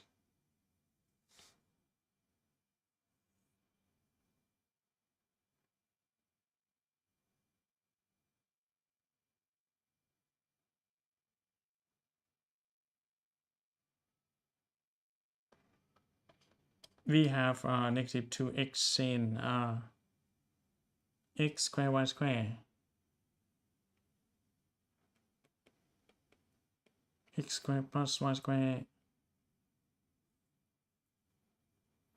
exponential negative x squared plus y squared plus 2x exponential negative x squared plus y squared equal to 0. All right. That's the first equation. Just saying, once you know that there is common term like 2x in these exponents, you could have 2x exponential negative x squared plus y squared in is gonna be the bracket, right? 1 minus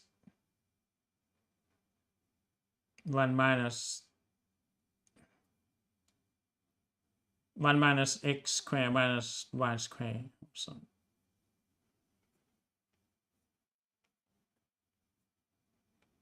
equal to 0, and that's the first equation. And for the second equation, it's quite similar. So it's 2y, right? Exponential negative x squared plus y squared in 1 minus x squared minus y squared equals 0. That's the second equation. We need to find x and y from this. Then all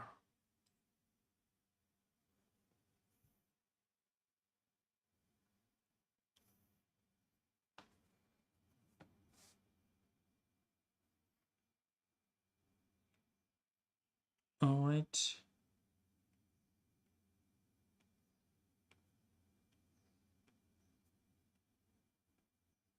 All right. In order to solve these two equations, we want to find x and y, right? You could see that there are two possible solutions. There are three.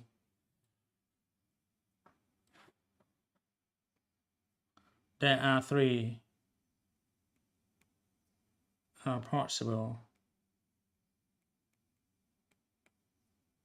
solution.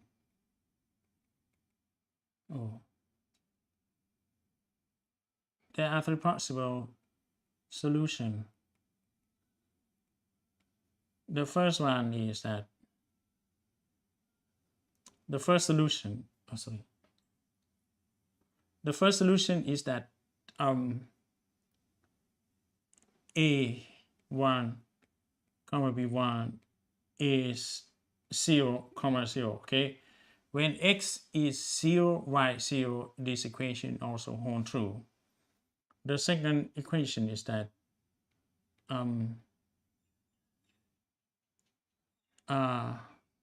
x squared plus y squared equal to 0, and that means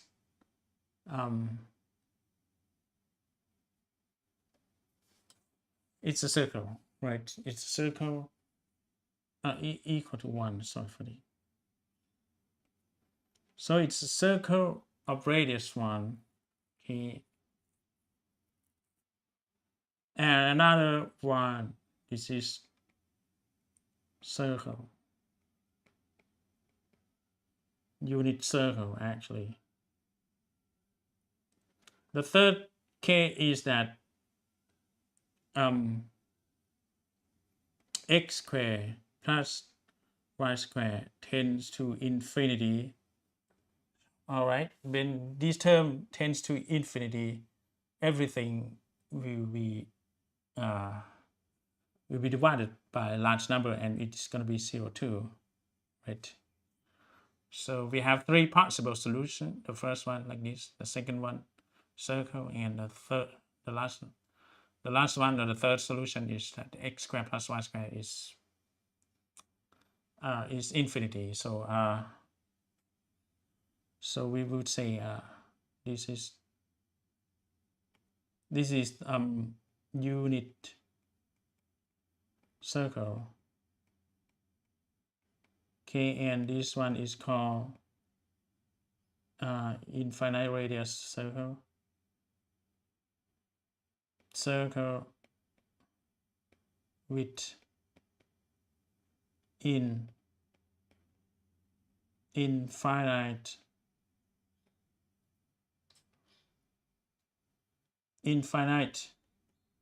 radius.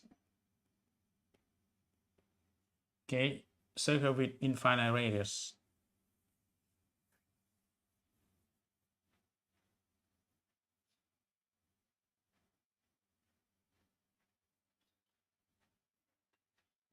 So now let's consider the second order partial derivative.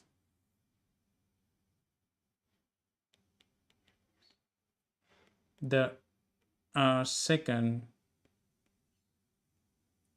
order partial derivative.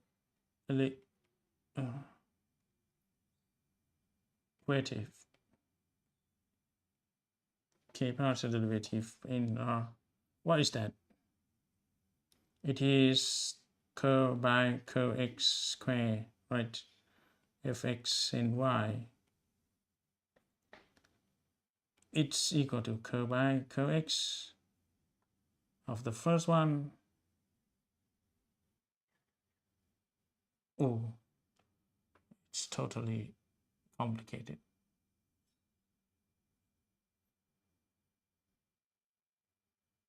Oh my God.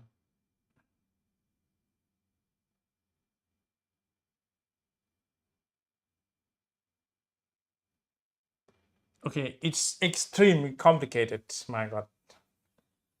I don't know how do they solve.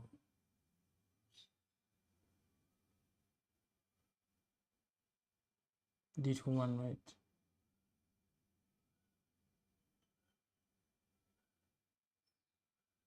Okay, yes, it's totally different, complicated.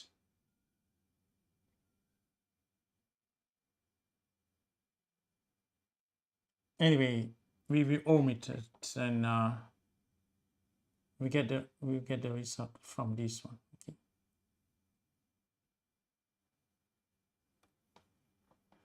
Curl by curl x squared, right?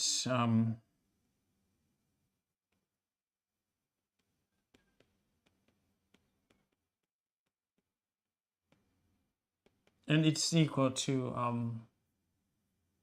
extremely complicated. It's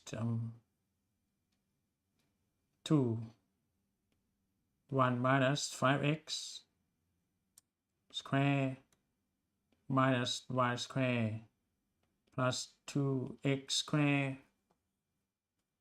x square plus y square and exponential negative x square plus y square. All right, that's it. And now for the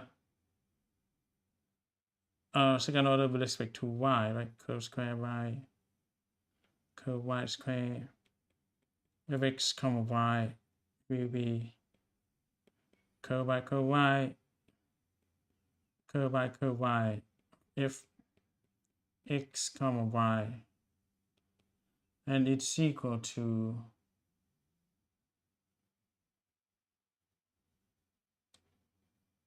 the same thing, right? 2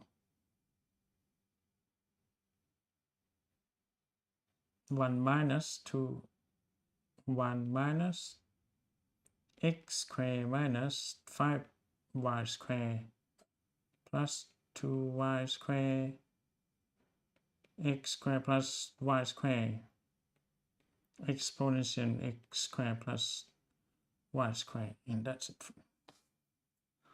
And the next one is curve square by curve x and curve y, which is curve by curve x, curve by curve y, if x comma y, and you will get the results, right? X and y, we have 4 minus 4xy to x square plus y square exponential x negative x square plus y square. Okay, and the last one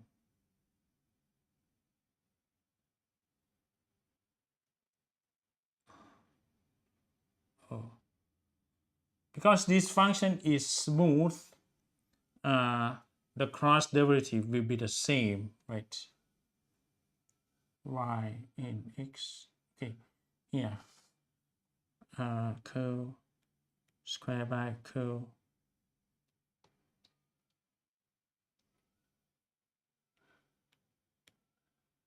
y and curve x. Oh, sorry. This one should be fx comma y. Okay. Fx comma y, and that's curve y of curve by curve x. All right. And the result is minus 4xy 2 minus x square plus y square exponential x square plus y square. All right. And because we have 3 possible solutions, we consider only this one, right? 0 0. Okay, when once we have at the point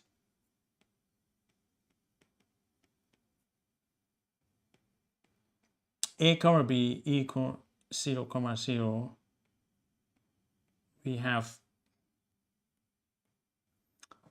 curve by curve x square, right?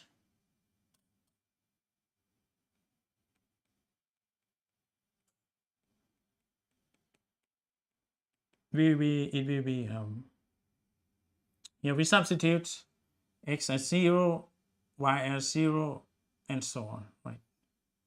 Until x is 0 is number 1, right? 0 0 here 0 0, so it's equal to 2 once we substitute, right? It's number 2. We have here x is 0, y is 0, it's equal to number 2. And the next one, curve square by curve y square, fx comma y. Once your x is 0 or your y is 0, you're gonna have, what is that? Once you substitute curve by curve y, it's also number 2. Okay, number 2 here. And for the cross derivative,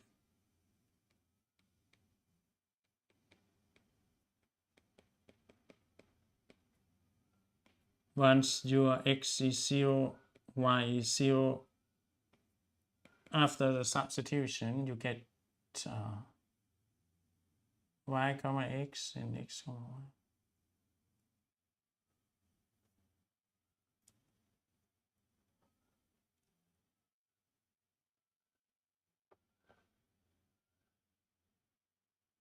Okay, x comma y. What's that? 0, right?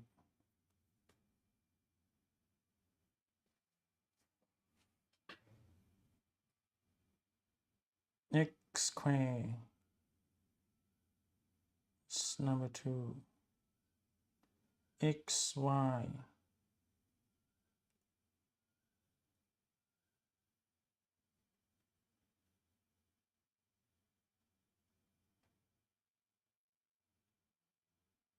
Okay, 0. This one is 0.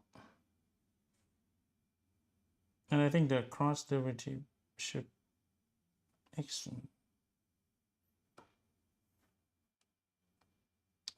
and then y and then x will be also 0. Yes.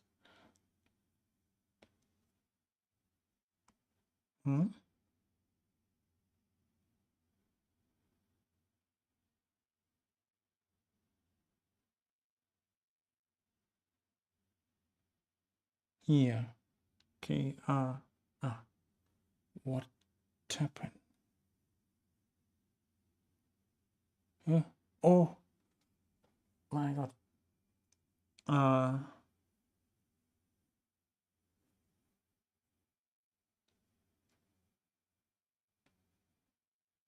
Curve square by curve y and then curve x of fx comma y, right? Once x is 0, y is 0, it will be also 0, right? In yes, we can conclude that d of 0 comma 0 will be what is that? It's 2 0 0 2, right? So it's 4, right? Since d 0 comma 0 is greater than number 1 and curve square by curve x of fx comma y, once x equals 0, y equal to 0 is greater than 1, so it means that we can see that the point A comma B, which is 0 comma 0, is a local, what is that? Greater than local minimum, right? Local minimum. Okay, and that's it for this problem. You don't have to worry about the unit radius in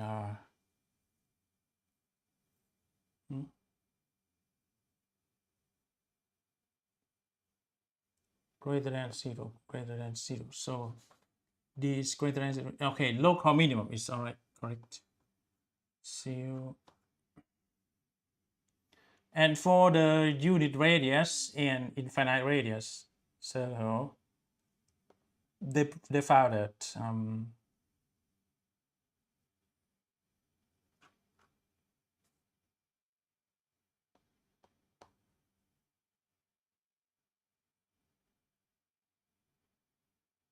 okay. Okay, for 0, we could say that 0 is the minimum, local minimum of the function, and for the unit radius, it's not, the determinant remains 0, so it's not an extremal. And for the infinite radius, infinite circle, it's also 0, so it's not extremal, which is the shape here. Okay, you could see that at point 0, it's local minimum. The unit radius is not an extremum, and in the infinite circle would also not be the extremal, okay, because it's flat. Okay, now we arrive at the constraint optimization. We have finished it. The last example, which is really difficult, it's complicated. Okay, the constraint optimization is the problem like the one before. Okay, it's a constraint optimization, but there is a restriction about a set of the solution. For example, find the dimension of rectangle whose perimeter is 20 meters and the area is maximum. For example, you want to find the rectangle, right? This is B, and this is A. Okay, and you have the area A, right? The area A, right? Area A is A times B, right? But what they say is that perimeter is 20 meters. It means once you walk around this, you turn around this, it would last 20 meter. Okay, it means perimeter, right?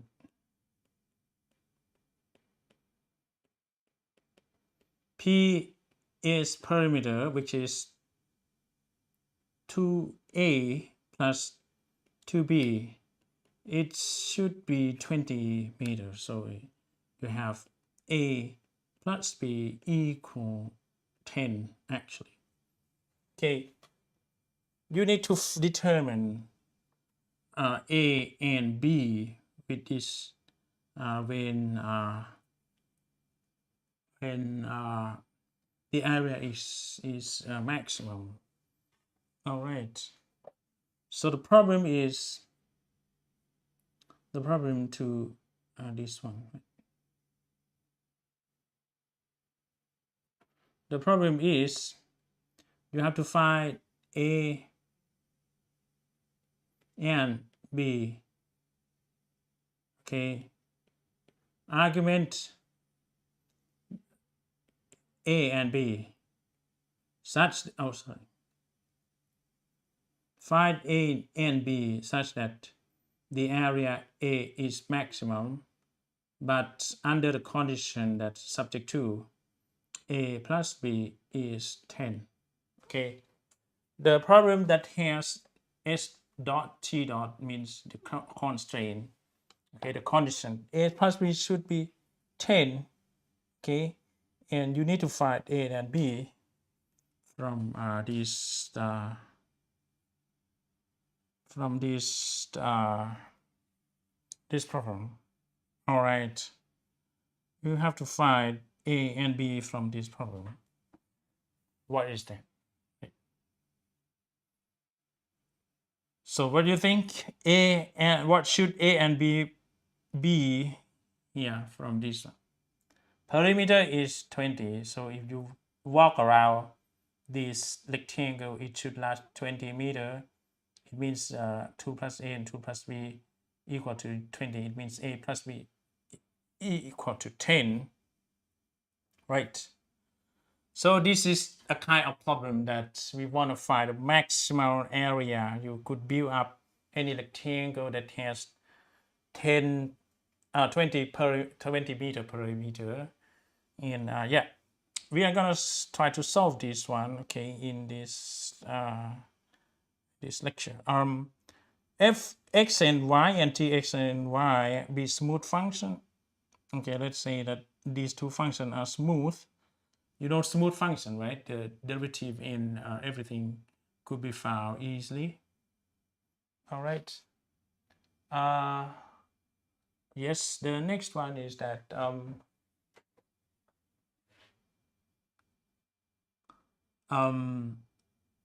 in order to solve the upper problem, there should be a constant c. Okay, the constant t, which is the second function, equal to c exists for all x and y that satisfy gradient will not be equal to 0.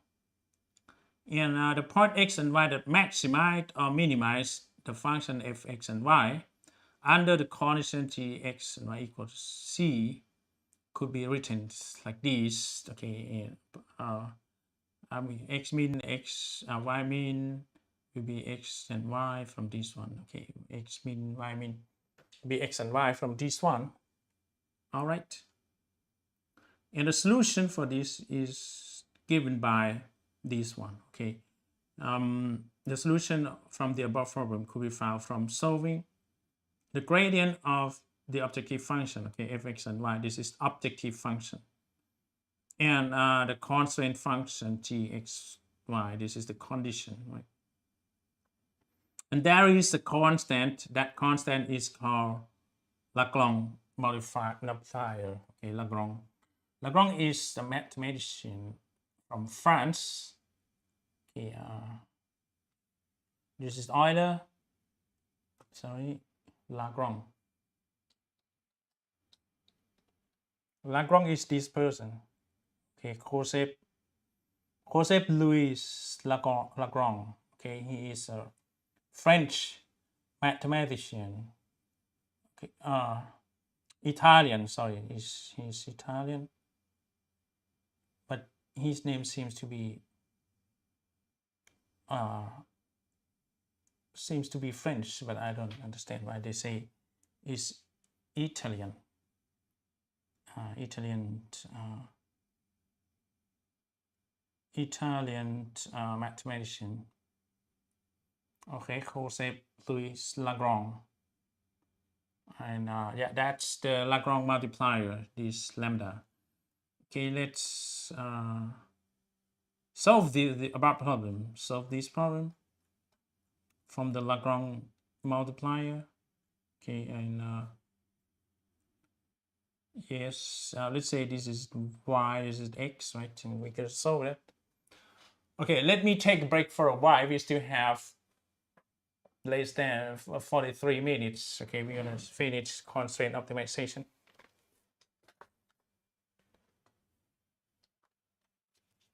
ขออนุญาตเข้าห้องน้ำแป๊บนึงนะ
Okay.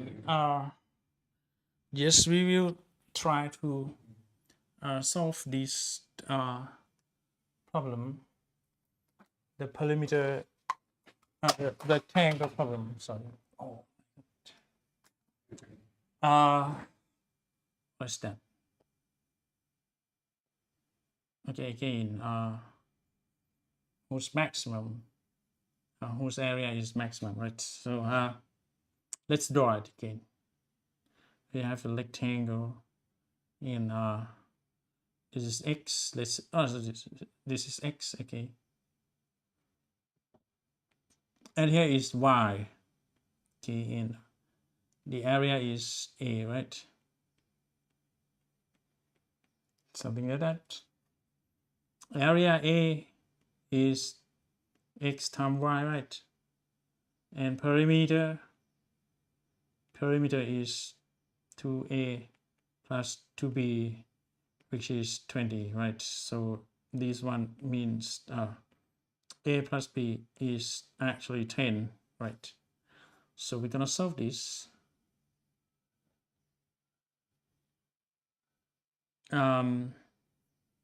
Of course, the function we want to maximize is f(x, y), which is x and y, and thus the condition is dxy, right? Will be oh, sorry. We don't use a and b anymore. We're gonna use x and y, right? 2x plus 2y, right? So it means x plus y. So gxy is x plus y, right? And the problem is x, y, right? Is arc max, right? The maximum in terms of x and y in if x, y subject to, right, under the condition gx, y equal to 10, right? So the Louis Lagrange says that we need to find this problem, right? The gradient of the first function equal to lambda, the Lagrange multiplier, n times the gradient of the second function. So we're gonna find first the gradient of the first function. The gradient of the first function means the gradient with respect to x of x times y, gradient with respect to y, x times y, right?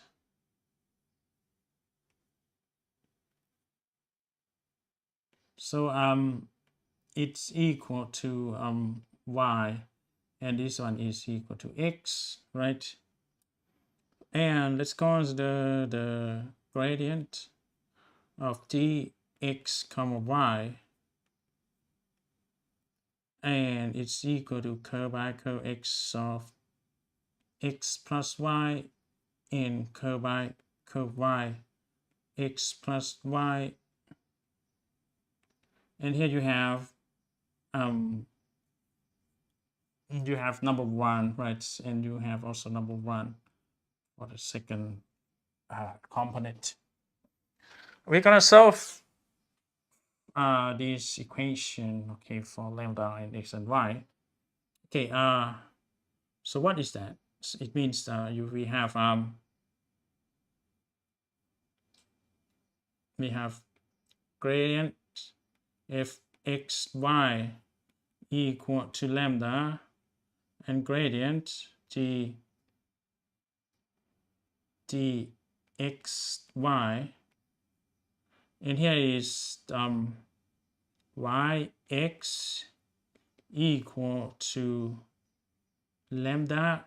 Oh, sorry. You have lambda in 1, right? So it means you have y equal to lambda and x is equal to lambda, right? And how could we go further? So you could see that y is equal to lambda. That's the first equation. And x is equal to lambda 2, right? And from the condition here, this one, right? From the constraint, which is this one, okay, or this one, right? You could see that x plus y equal to 10. It means that lambda plus lambda equal to 10. So it means lambda is actually 5, right? That's the third one, right? The third equation. So in order to solve this, we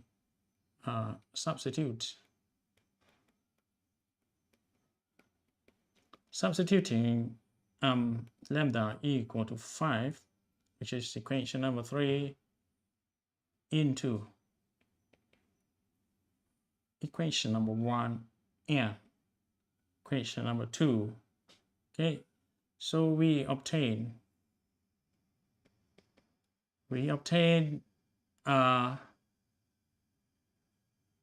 x equal to 5 and y equal to 5, and that's it for this problem.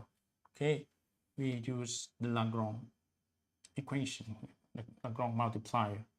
All right, so now let's move to this problem. Find the minimum and maximum of this problem, x plus and x squared plus y squared. Okay, whether it's minimum or maximum, we don't know. Okay, in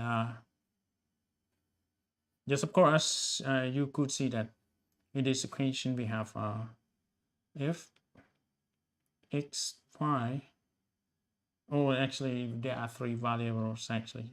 If x y z, it will be x plus z, right? In g x comma y comma z is x squared plus y squared plus z squared, right?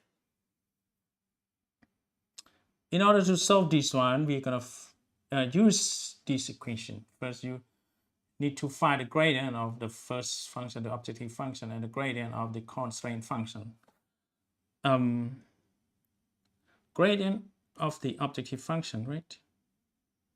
This one, gradient of f, x, y, and z, right? It means you need to find the partial derivative with respect to x, partial derivative with respect to y, partial derivative with respect to z. 3 components. 3 components like this. In the objective function is x plus z, right? X plus z, x plus z, right? And the result after you make the differentiation will be, because the first one is number 1, right? 1 plus 0 and 1 plus 0, and here is 0 plus 0, and here is 0 plus 1, right? So it means it's equal to 1, 0, 1, right? And for the gradient of the constraint function, we could do it in the following. Gradient of g x comma y comma z will be gradient curl by curl x, curl by curl y, curl by curl z of this one. Okay, x squared, y squared, z squared, right? X squared plus y squared plus z squared. X squared plus y squared plus z square. X square plus y square plus z square in like this, right? So the first term will be 2x plus 0 plus 0. The second term will be 0 plus 2y plus 0. Third term will be 0 plus 0 plus 2z, right? It's actually number 2 in x, y, and z, like that, right? The next one is that we're gonna solve this equation with Lagrange multiplier.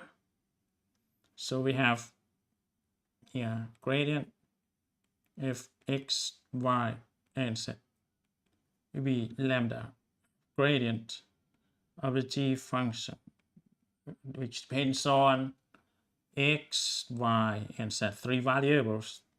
Okay, please keep in mind. On the left hand side we have 1, 0, 1, right? 1, 0, 1. On the right hand side we have lambda and number 2. Okay, number 2 too. And we have x, y, and z. Okay, you would have 3 possible equations. So 1 equal to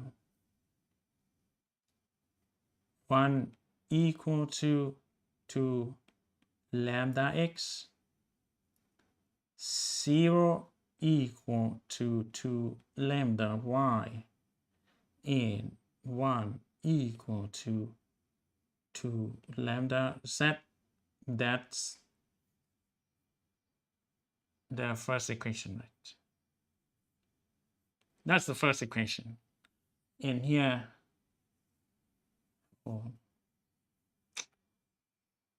yeah. Okay, the first equation, the second equation, and the third equation. But from the constraint, from the constraint here, we have x squared plus y squared. So it's better not to keep it like that.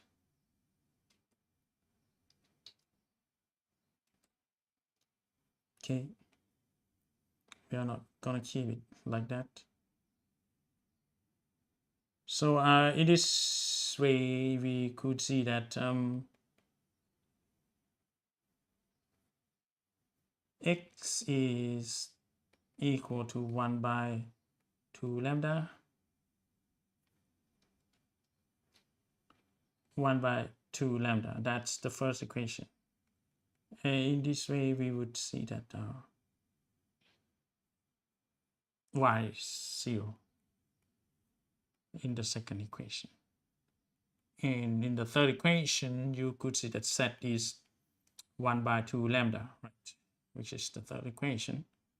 And of course, we have the condition here. It's x squared plus y squared plus z squared equal to number 1. And is the fourth equation. We substitute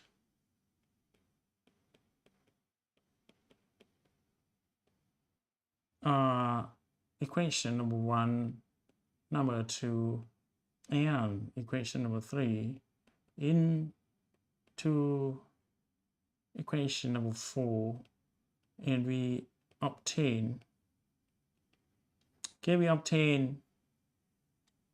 1 by 2 lambda square plus 0 square plus 1 by 2 lambda square equal to number 1.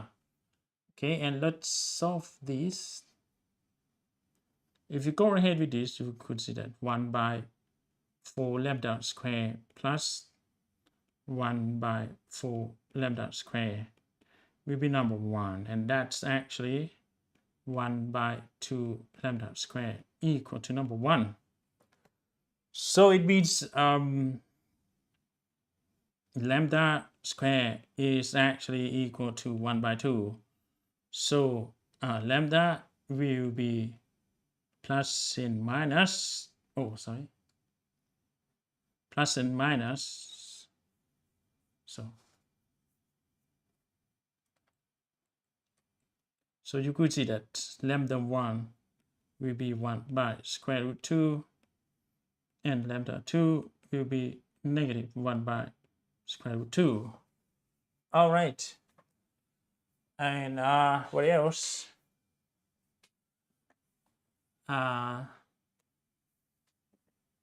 When you substitute 1 by square root 2 to x, y, and z, they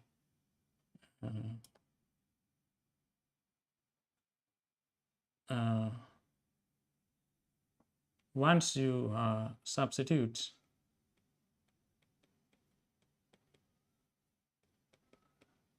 substituting lambda 1 equal to 1 by square root 2 into equation number 1 and equation number 2, we obtain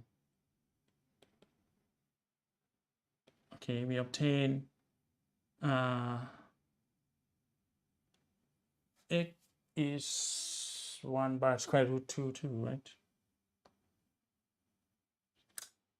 You're gonna have x1, right? x1 as 1 by square root 2, and y1 is 0, z1 is 1 by square root 2, and yeah, that's it for the first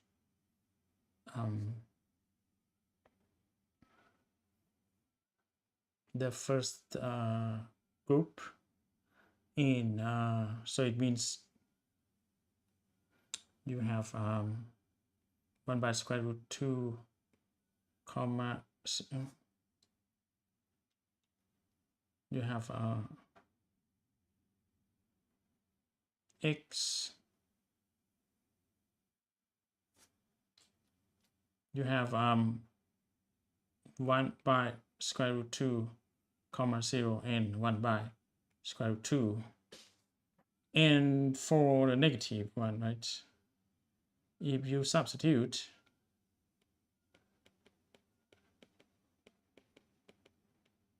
lambda 2, which is negative 1 by square root 2, into equation 1 and equation number 2, we obtain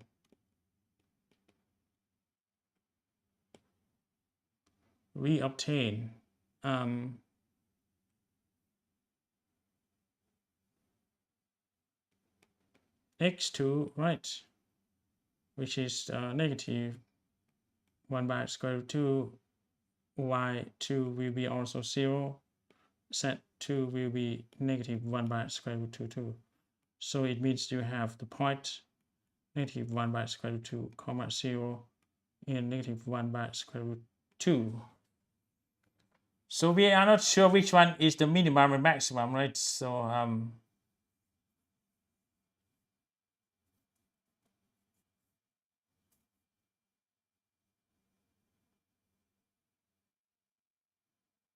let's combine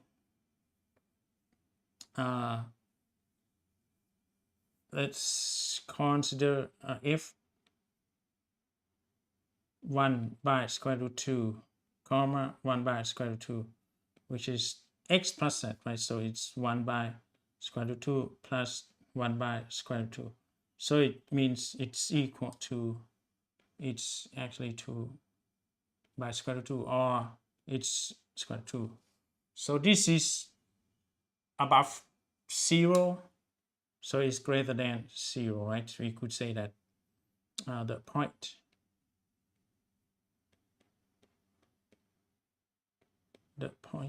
oh, sorry for that.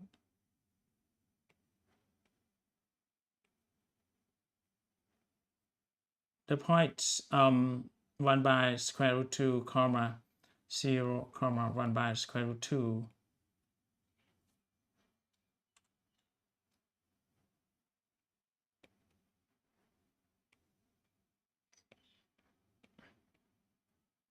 is the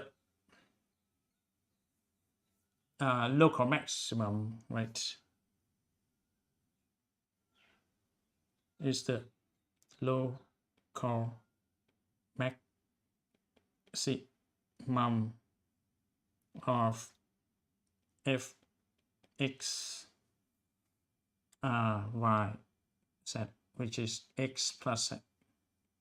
All right, and let's consider f negative 1 by square root 2 comma 0 negative 1 by square root 2, and it's equal to negative 1 by square root 2 plus negative 1 by square root 2. So it's equal to negative square root 2, which is less than 0. We are going to conclude that the point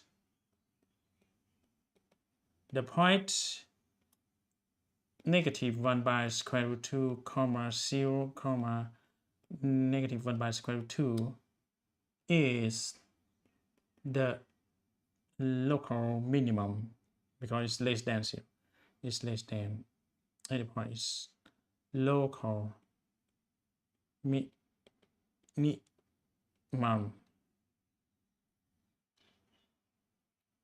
minimum of f x comma y comma z, which is x plus z. Okay, all right, and that's the solution for this one, right? Now we arrive at the double integral and triple integral, right? Let's consider the integration from 0 to 1 in sorry, this one.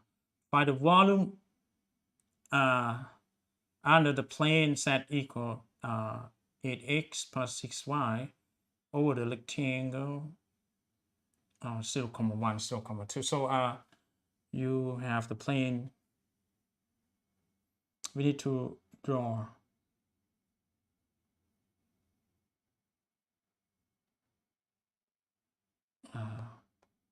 now we arrive at this problem, right? We have to draw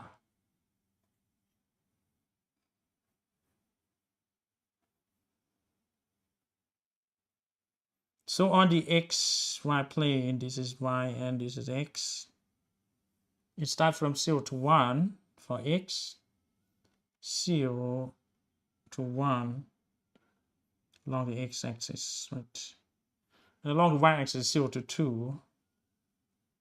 So it's number 2 here. So it means we are going to consider the area of integration right here. Okay, but the plane is above this one, right? Once you draw the three-dimensional, this is x, y, and z. This is z axis, and of course it's going to be x is number 1, y 2, right? So the area is right here. Okay, but the plane is above this one. Okay, when x, y 0, z is also 0. This one is not draw the plane. Okay, so, once z and x is 0,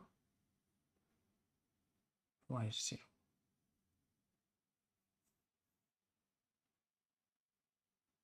Okay,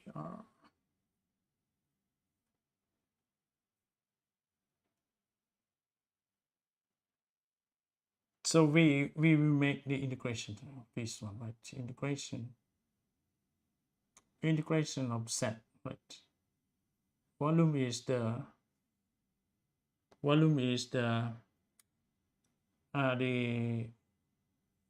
amount, right? The space under the plane. So volume will be integration 2 times or twice of z, right? The x dy. Okay, x goes from 0 to 1 and y goes from 0 to start from 0 to 2, right? And of course we substitute set to be 8x and 6y, right? Integration 0 to 2, 0 to 1 in 8x plus 6y dx and dy, right? Yeah, with respect to x, we're gonna have here 0 to 2 in we would have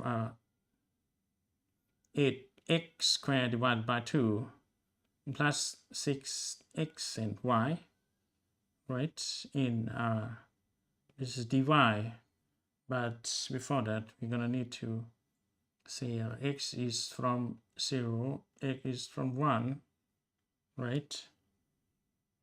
Yeah, if you go down further, it's integration from 0 to number 2,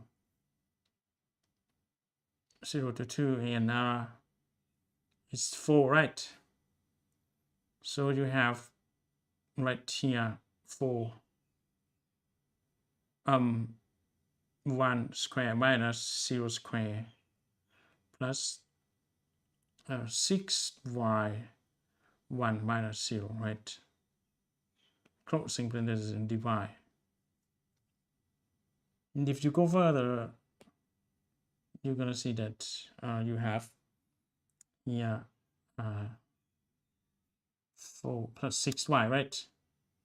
0 to 2 and 4 plus 6y. Okay, integration with respect to y. And after that, we would have 4y plus 6y squared by 2. Once your x from 0, x to number 2, or x to number 2, in we're gonna substitute it. 4 2 minus 0 plus 3 2 square minus 0 square, right? We're gonna have 8 plus 12, and that's 20. Okay, and that's the final solution to this problem, the volume. And what else? Evaluate integration 0 to pi, 0 to pi of sine x plus y and dx dy. Okay, no problem.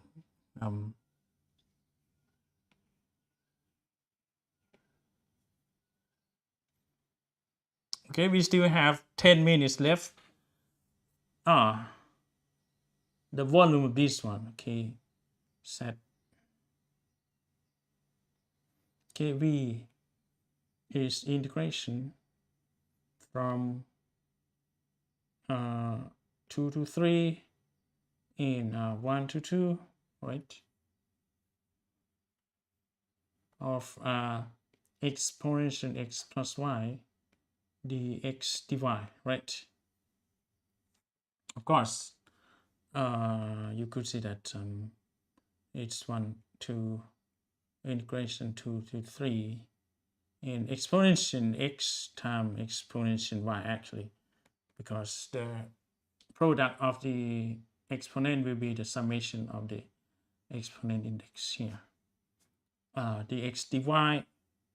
And of course, we make the integration with respect to x. We could move the variable y out of this integral symbol, integration symbol. So we're gonna have 1 and 2 exponential y, and integration from 2 and 3 exponential x dx and dy. And of course, it's different from each other. We're gonna have, it's independent from each other. So 1 and 2 exponential y dy, and integration from 2 to 3 exponential x dx. All right, so it could be computed separately. So you have exponential y once your y from number 1, y from number 2, and the next one is exponential x. Once your x starts from 2 until number 3, so we have two separate terms like this. And of course, it's going to be exponential 2 minus exponential 1 in times exponential 3 minus exponential 2, right? And this now is something like that. Okay, so it means you have exponential 5, negative exponential 4, negative exponential 4, negative exponential 3. And after that, we can conclude that the final result will be exponential 5 minus exponential 3. And you could bring the common term exponential 3, exponential 2 minus 1 like this. Okay, and that's the final solution. All right.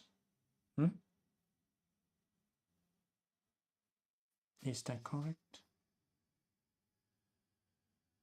2, 1.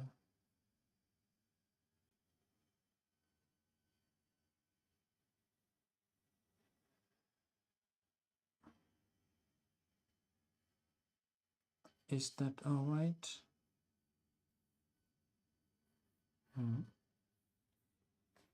It's not the same. I don't understand why.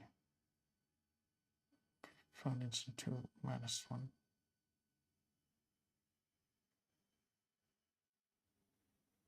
Yes, exponent 5, exponent 4, minus exponent. This one is positive. I'm sorry for that.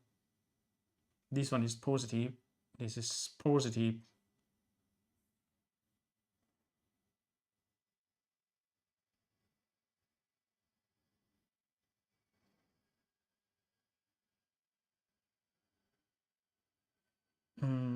What is the reason why we don't get the same? Minus E4 plus E3. Right. So this one should be plus 1.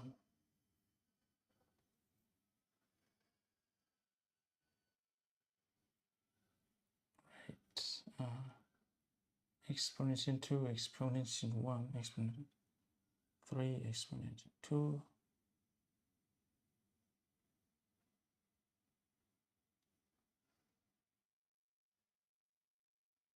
Exponential 5, 4, negative. This one is, I'm sorry for that. I'm stupid. This is negative 2 E4 plus E3, right? So you could bring the common term E2 minus 2 E plus 1, right? So yes, it's gonna be E3 and E minus 1 square. All right, and that's the same thing right here. Okay, we still have 6 minutes left. Let's consider this one, the integration of sine x plus y.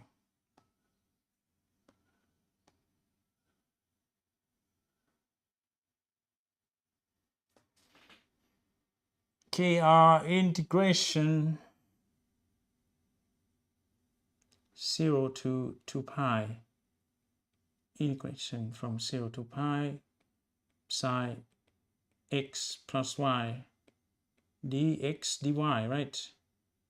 So it's equal to, if you make the integration, it's gonna be 0 to 2 pi, and integration of sine is negative cosine, right? So it's negative cosine x plus y, right? But you need to substitute x from 0 x to pi, right, in closing bracket with respect to y. And here you have integration from 0 to pi, and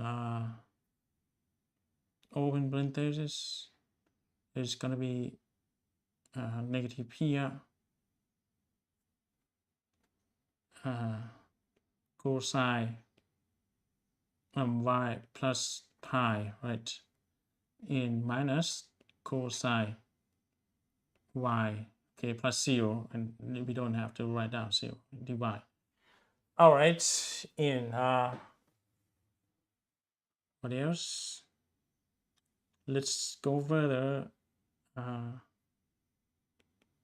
So you're gonna have negative, right? Negative this one in of course this cosine integration of cosine will be sine, right? Sine y by y plus pi, and you need to substitute y from 0 y to 2 pi, right? And plus, oh, not plus, it's negative, sine y, right? Y from 0 y to 2 pi in closing bracket like that, and here you have negative, and here you would have 2 pi, right? 2 pi will be sine 3 pi minus sine pi, right? 0 plus pi is sine pi, and minus this one will be sine pi, right, minus sine 0, all right, in closing bracket like this. And you could see that this is 0 0 0 0, everything is 0, 0 minus 0 minus 0 minus 0, right? So all will remain 0, okay, like that. And let's see, yeah, it's going to be 0 like this. Okay, we still have 2 minutes left, but I'm going to try to finish this one for you. Okay, and this one too, double integral.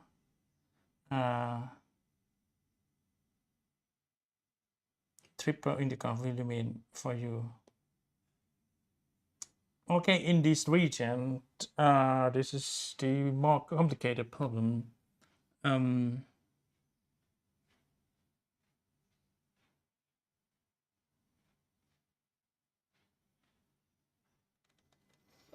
Okay, this one, the volume is actually given by under the plane, right? The volume will be the space under this plane, but the region is like this, x from this one, integration of y from 0 to 2x squared, integration of x from 0 to 1. Okay, and the volume is set, right? The x dy, and when we substitute set, which is the plane, is a kind of surface is plane like this. This one is plane. 2x squared integration from 0 to 1, and is 8x plus 6y dx dy, right? Here you could see that 0 to 2x squared, we this one will be with respect to x, we're gonna have 8x squared divided by 2 plus 6xy in of course it will be here, we need to substitute x from 0 to 1, right? Oh, it's impossible to do that because we still have 2x squared, so we cannot do this. It's wrong. it's wrong. Okay, you cannot go ahead with this. And the correct thing is that we need to change the sequence. Okay, because it depends on x here. You can see that we're going to change it 0 to 1, 0 to x squared, 8x plus 6y divided x. Okay, we change the sequence of the integration from the x divided to divided x, and we change also the limit here, the boundary here. Okay, so integration from 0 to 1, and is going to be here 8xy with respect to y, right? And plus 6y squared by 2.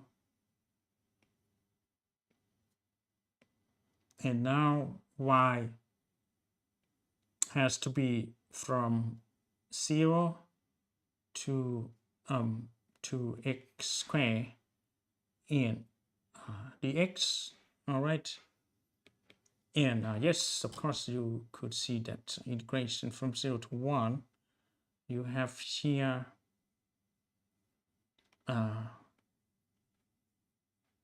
what is that? 8x and y, right? 8x and 2x squared minus 0 and plus 3, right? Is 6 by 2 is 3. So you're gonna have here 2x squared 2x squared minus 0 squared, yes, in closing parentheses, and here dx, right? If you go further, you're going to see that this one integration from 0 to 1 in 16x power 3 with the power of 3, and this one will be 4 and 12, right? 12 plus 12 x with power of 4, right? 12x less to 4, and here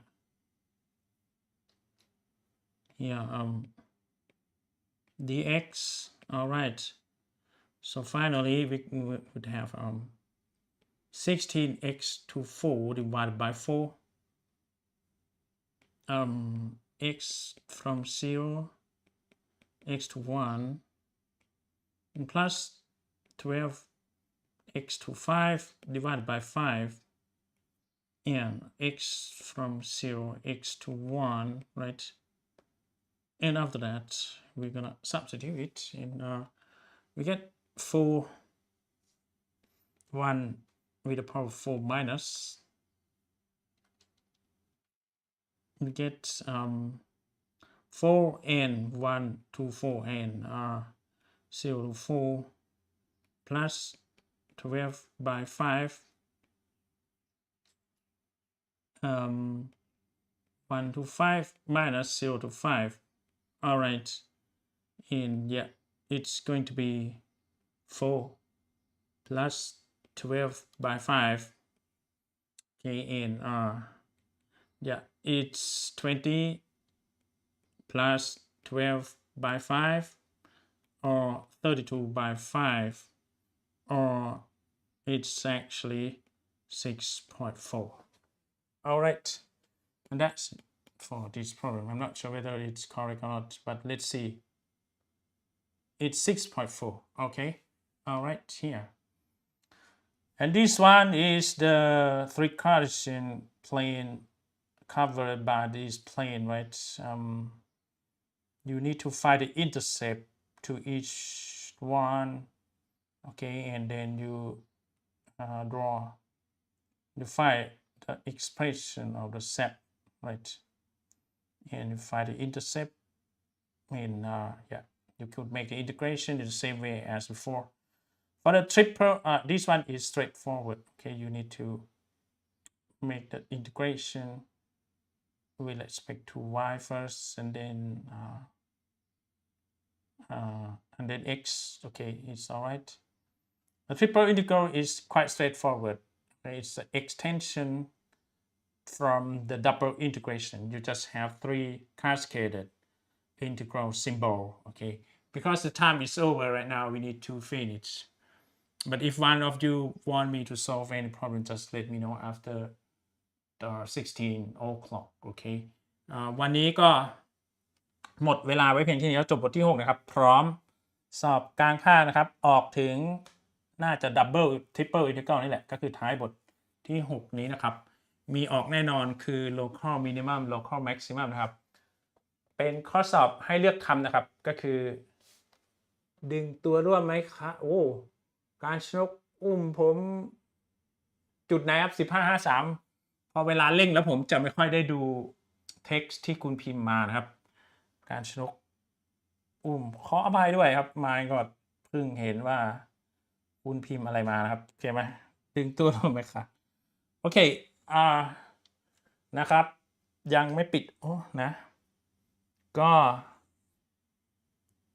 คนไหนมีคำถามอะไรนะครับก็โปรดชี้แจงถามนะครับผมกำลังจะเก็บรายชื่อนะครับ EE111 นะห้อง EE111 นะครับ B07 ครับanyone else ใครไม่มีคำถามใดนะครับก็จะเก็บรายชื่อเลยนะครับเพื่อเช็คชื่อสำหรับวันนี้นะครับส่วนติดขัดปัญหาใดนะครับติดขัดปัญหาใดก็โปรดชี้แจงถามแล้วกันครับโปรดชี้แจงถามจะได้ตอบให้นะครับเห็นไหม alright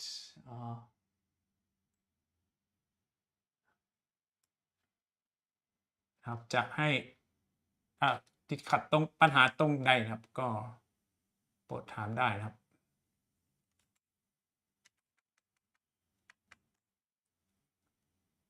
สอบสัปดาห์หน้าครับเวลานี้ครับใช้เวลาของเราเนี่ยคุณอยากได้กี่ชั่วโมงถ้ามันแฟร์มันก็ต้อง3ครับกับรุ่นพี่เท่ากันครับคุณอยากได้เท่าไหร่จะเอา4เหรอหรือว่าอย่างไร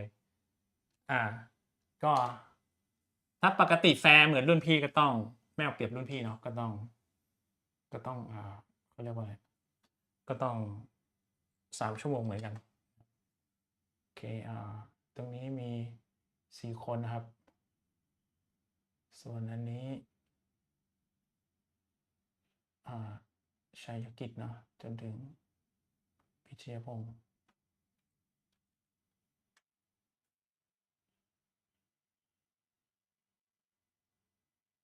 เดี๋ยวนะมันกล้องนะครับผมขอฟังอีกหูฟังก่อนเสียงกล้องนะครับขออีกรอบนึงครับพูดครับเชิญครับเสียงไม่มามันมีเสียงไม่มาไม่ก่อน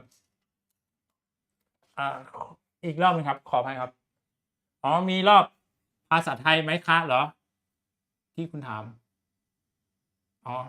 ได้ครับเดี๋ยวอธิบายsorry เดี๋ยวอธิบายเป็นภาษาไทยให้อีกรอบนึงก็ได้ครับก็ยังไม่ปิดนะเพราะว่าขี้เกียจเซตใหม่นะครับต่อไปเลยนะครับก็เอาเฉพาะวันนี้นะหรือว่าทั้งหมดบทที่6ทั้งหมดบทที่6เลยเหรอ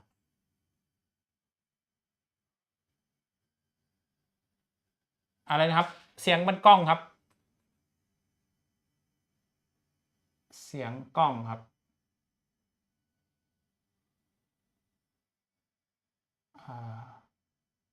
นี้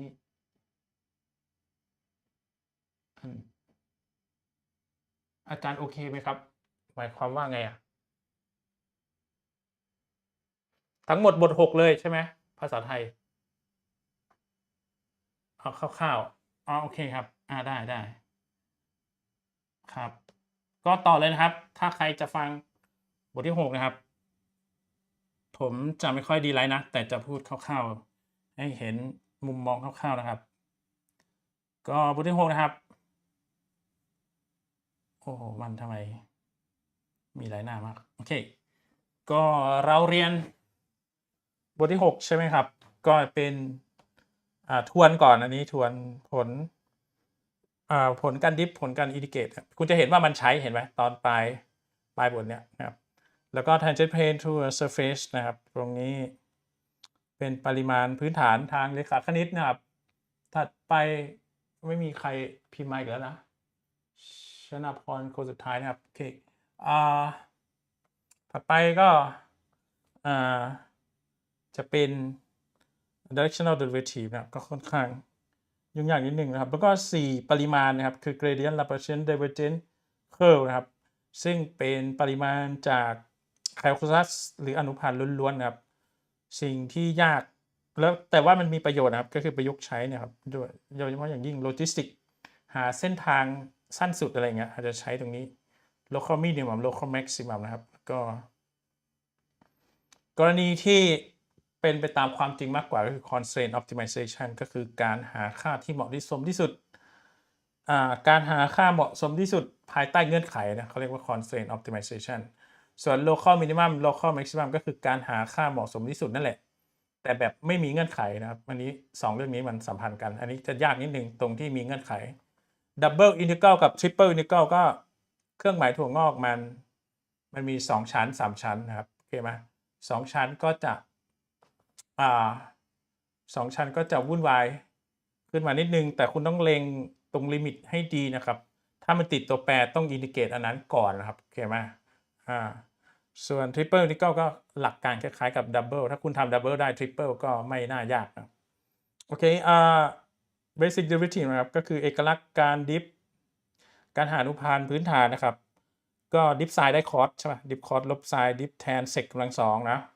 อันนี้วิชาก่อนอันนี้น่าจะผ่านมาบ้างดิฟโคเซกลบโคเซกโคแทนเจนนะครับดิฟเซกได้เซกแทนนะครับดิฟโคแทนเจนได้ลบโคเซกกำลังสองอันนี้ของพวกนี้สูตรพวกนี้คุณต้องเป็นนะครับเข้าใจไหมเวลาสอบถ้าแฟร์จริงๆกับรุ่นพี่ต้องห้ามดูเอกสารประกอบการเรียนนะครับเวลาสอบนะครับต่อไปอินทิกรัลบ้างนะครับอันนี้อนุพันธ์ไปแล้วปริพันธ์นะครับก็ถ้าเป็น indefinite นะครับก็คือไม่มี upper limit ไม่มี lower limit เนี่ยdip sine มันได้ cos ใช่ป่ะ indicate cosine มันจะได้ sin นะครับ indicate sin จะได้ลบ cos จะสลับกันนะเพราะว่า dip cos ได้ลบ sin มันก็ต้อง indicate ปุ๊บมันก็ต้องเป็นติดลบนะครับ indicate tan ln sec นะครับไม่พิสูจน์นะว่ามาได้ไงครับทุกอย่างจะบวก c หมดเพราะมันไม่มีขอบเขตบนล่างครับ indicate cosec นะครับเท่ากับ ln cosec ลบ cotangent นะครับบวก ln absolute ด้วยนะ ln cosec ลบ cotangent บวก c นะครับ indicate secant นะครับเท่ากับ ln sec บวก tan นะครับ ln absolute sec บวก tan บวกค่าของที่ indicate cotangent ได้เท่ากับ ln absolute sin บวกค่าของที่ของพวกนี้มีอยู่ในหนังสือ calculus ทั่วไปแต่ผมทวนอีกรอบเพราะอาจจะได้ใช้ถ้าคุณไปทำกันบ้านหรือเรียนในเนื้อหาถัดๆไปนะครับ indicate cosecant นะครับ cosec กำลังสองเท่ากับลบ cotangent นะครับบวกค่าของที่ indicate sec กำลังสองเท่ากับ tan นะครับ indicate cosec cot นะครับ cotangent เนี่ยเท่ากับลบ cosec นะครับ indicate sec tan เท่ากับ sec บวกค่าของที่เลยนะครับโอเคไหมแล้วก็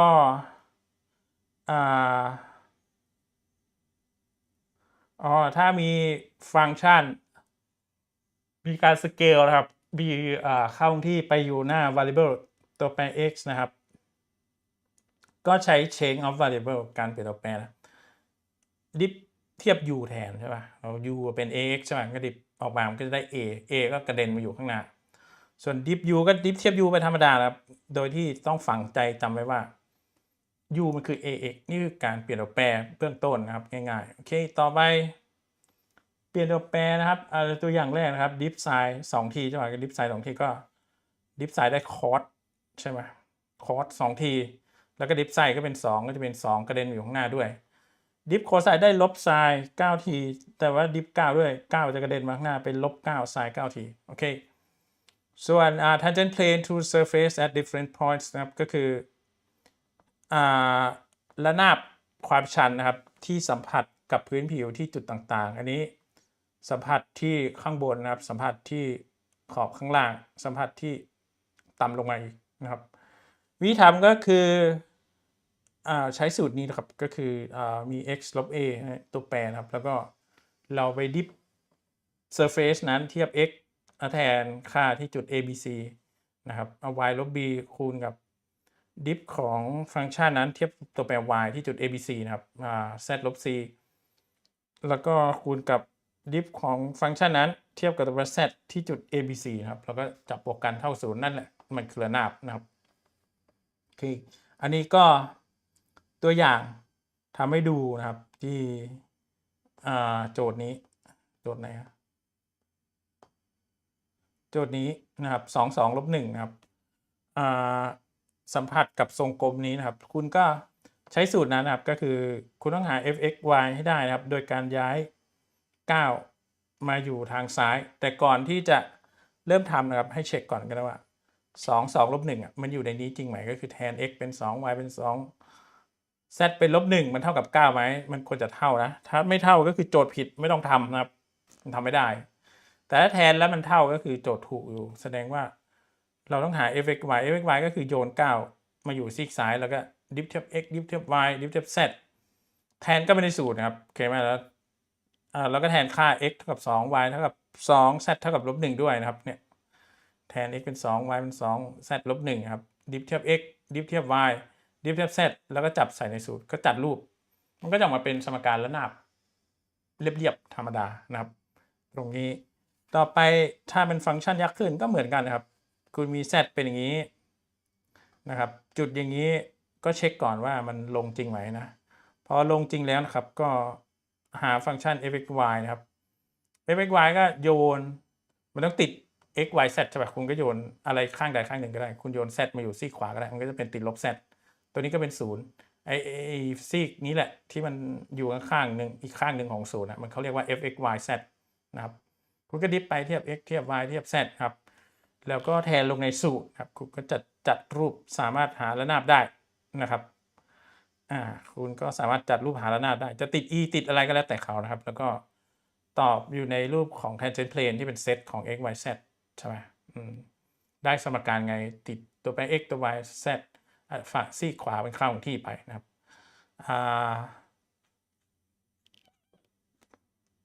โอเค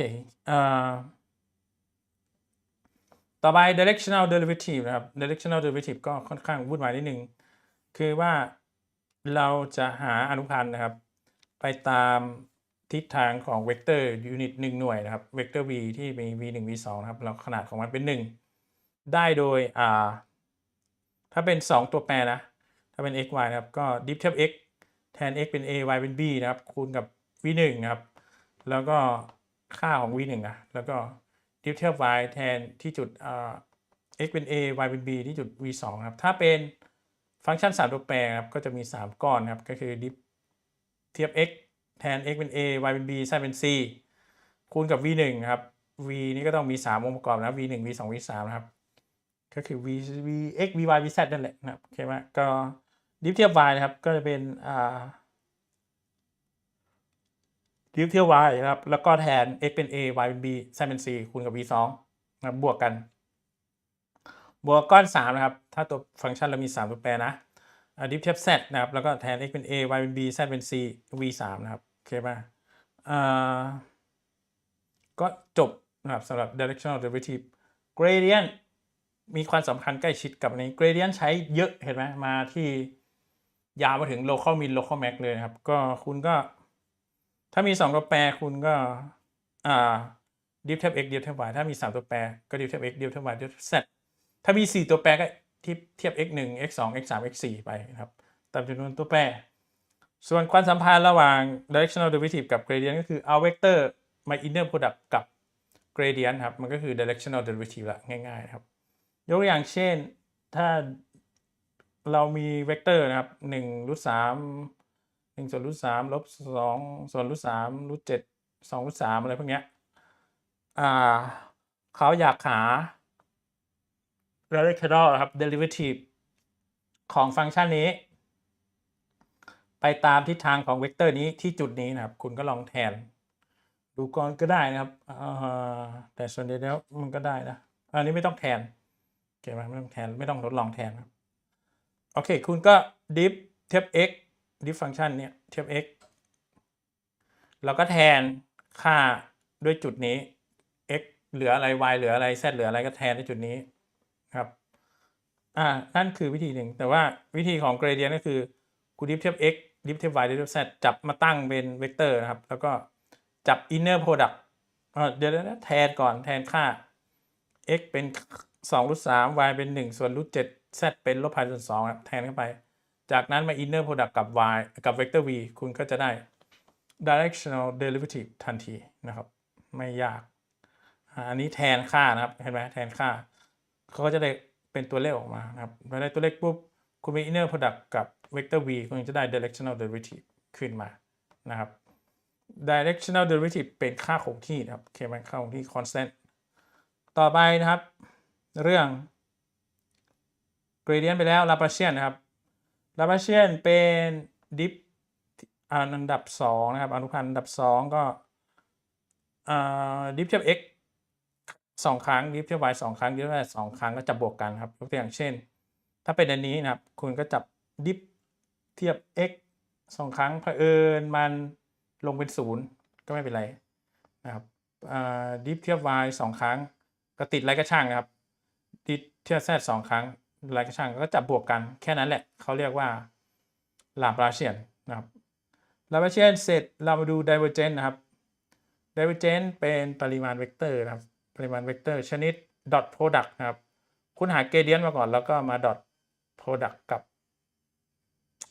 เวกเตอร์ที่เป็นฟังก์ชันที่เป็นเวกเตอร์นะครับยกตัวอย่างเช่นนะครับเรามีฟังก์ชันที่มี3องค์ประกอบเช่นนี้นะครับเราก็พอ dot product ปุ๊บมันจะเป็นก้อน1เทียบ x ก้อน2เทียบ y ก้อน3เทียบ z แล้วก็จับบวกกันครับก็ไม่มีอะไรฟังก์ชันเป็นไงคุณก็ดิฟตามพื้นฐานของแคลคูลัสธรรมดานะครับดิฟก้อนแรกเทียบ x ดิฟก้อน2เทียบ y ดิฟก้อน3เทียบ z จับมาบวกกันตอบเลยนะครับสำหรับdivergence นะครับส่วน curl ก็จะเป็น determinant นะครับก็คือ divergence ง่ายนะครับแต่ curl นี่คุณต้องดิฟกัน6 รอบ6 ครั้งครับโอเคไหม6 ตัวมี3 ตัวแปรต้องดิฟ6 ครั้งนะครับเพราะว่า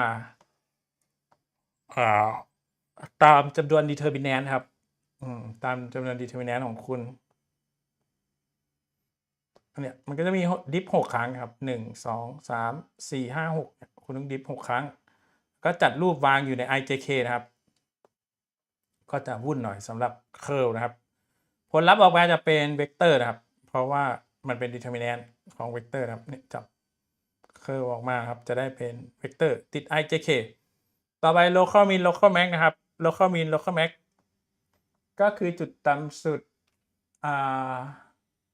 จุดต่ำสุด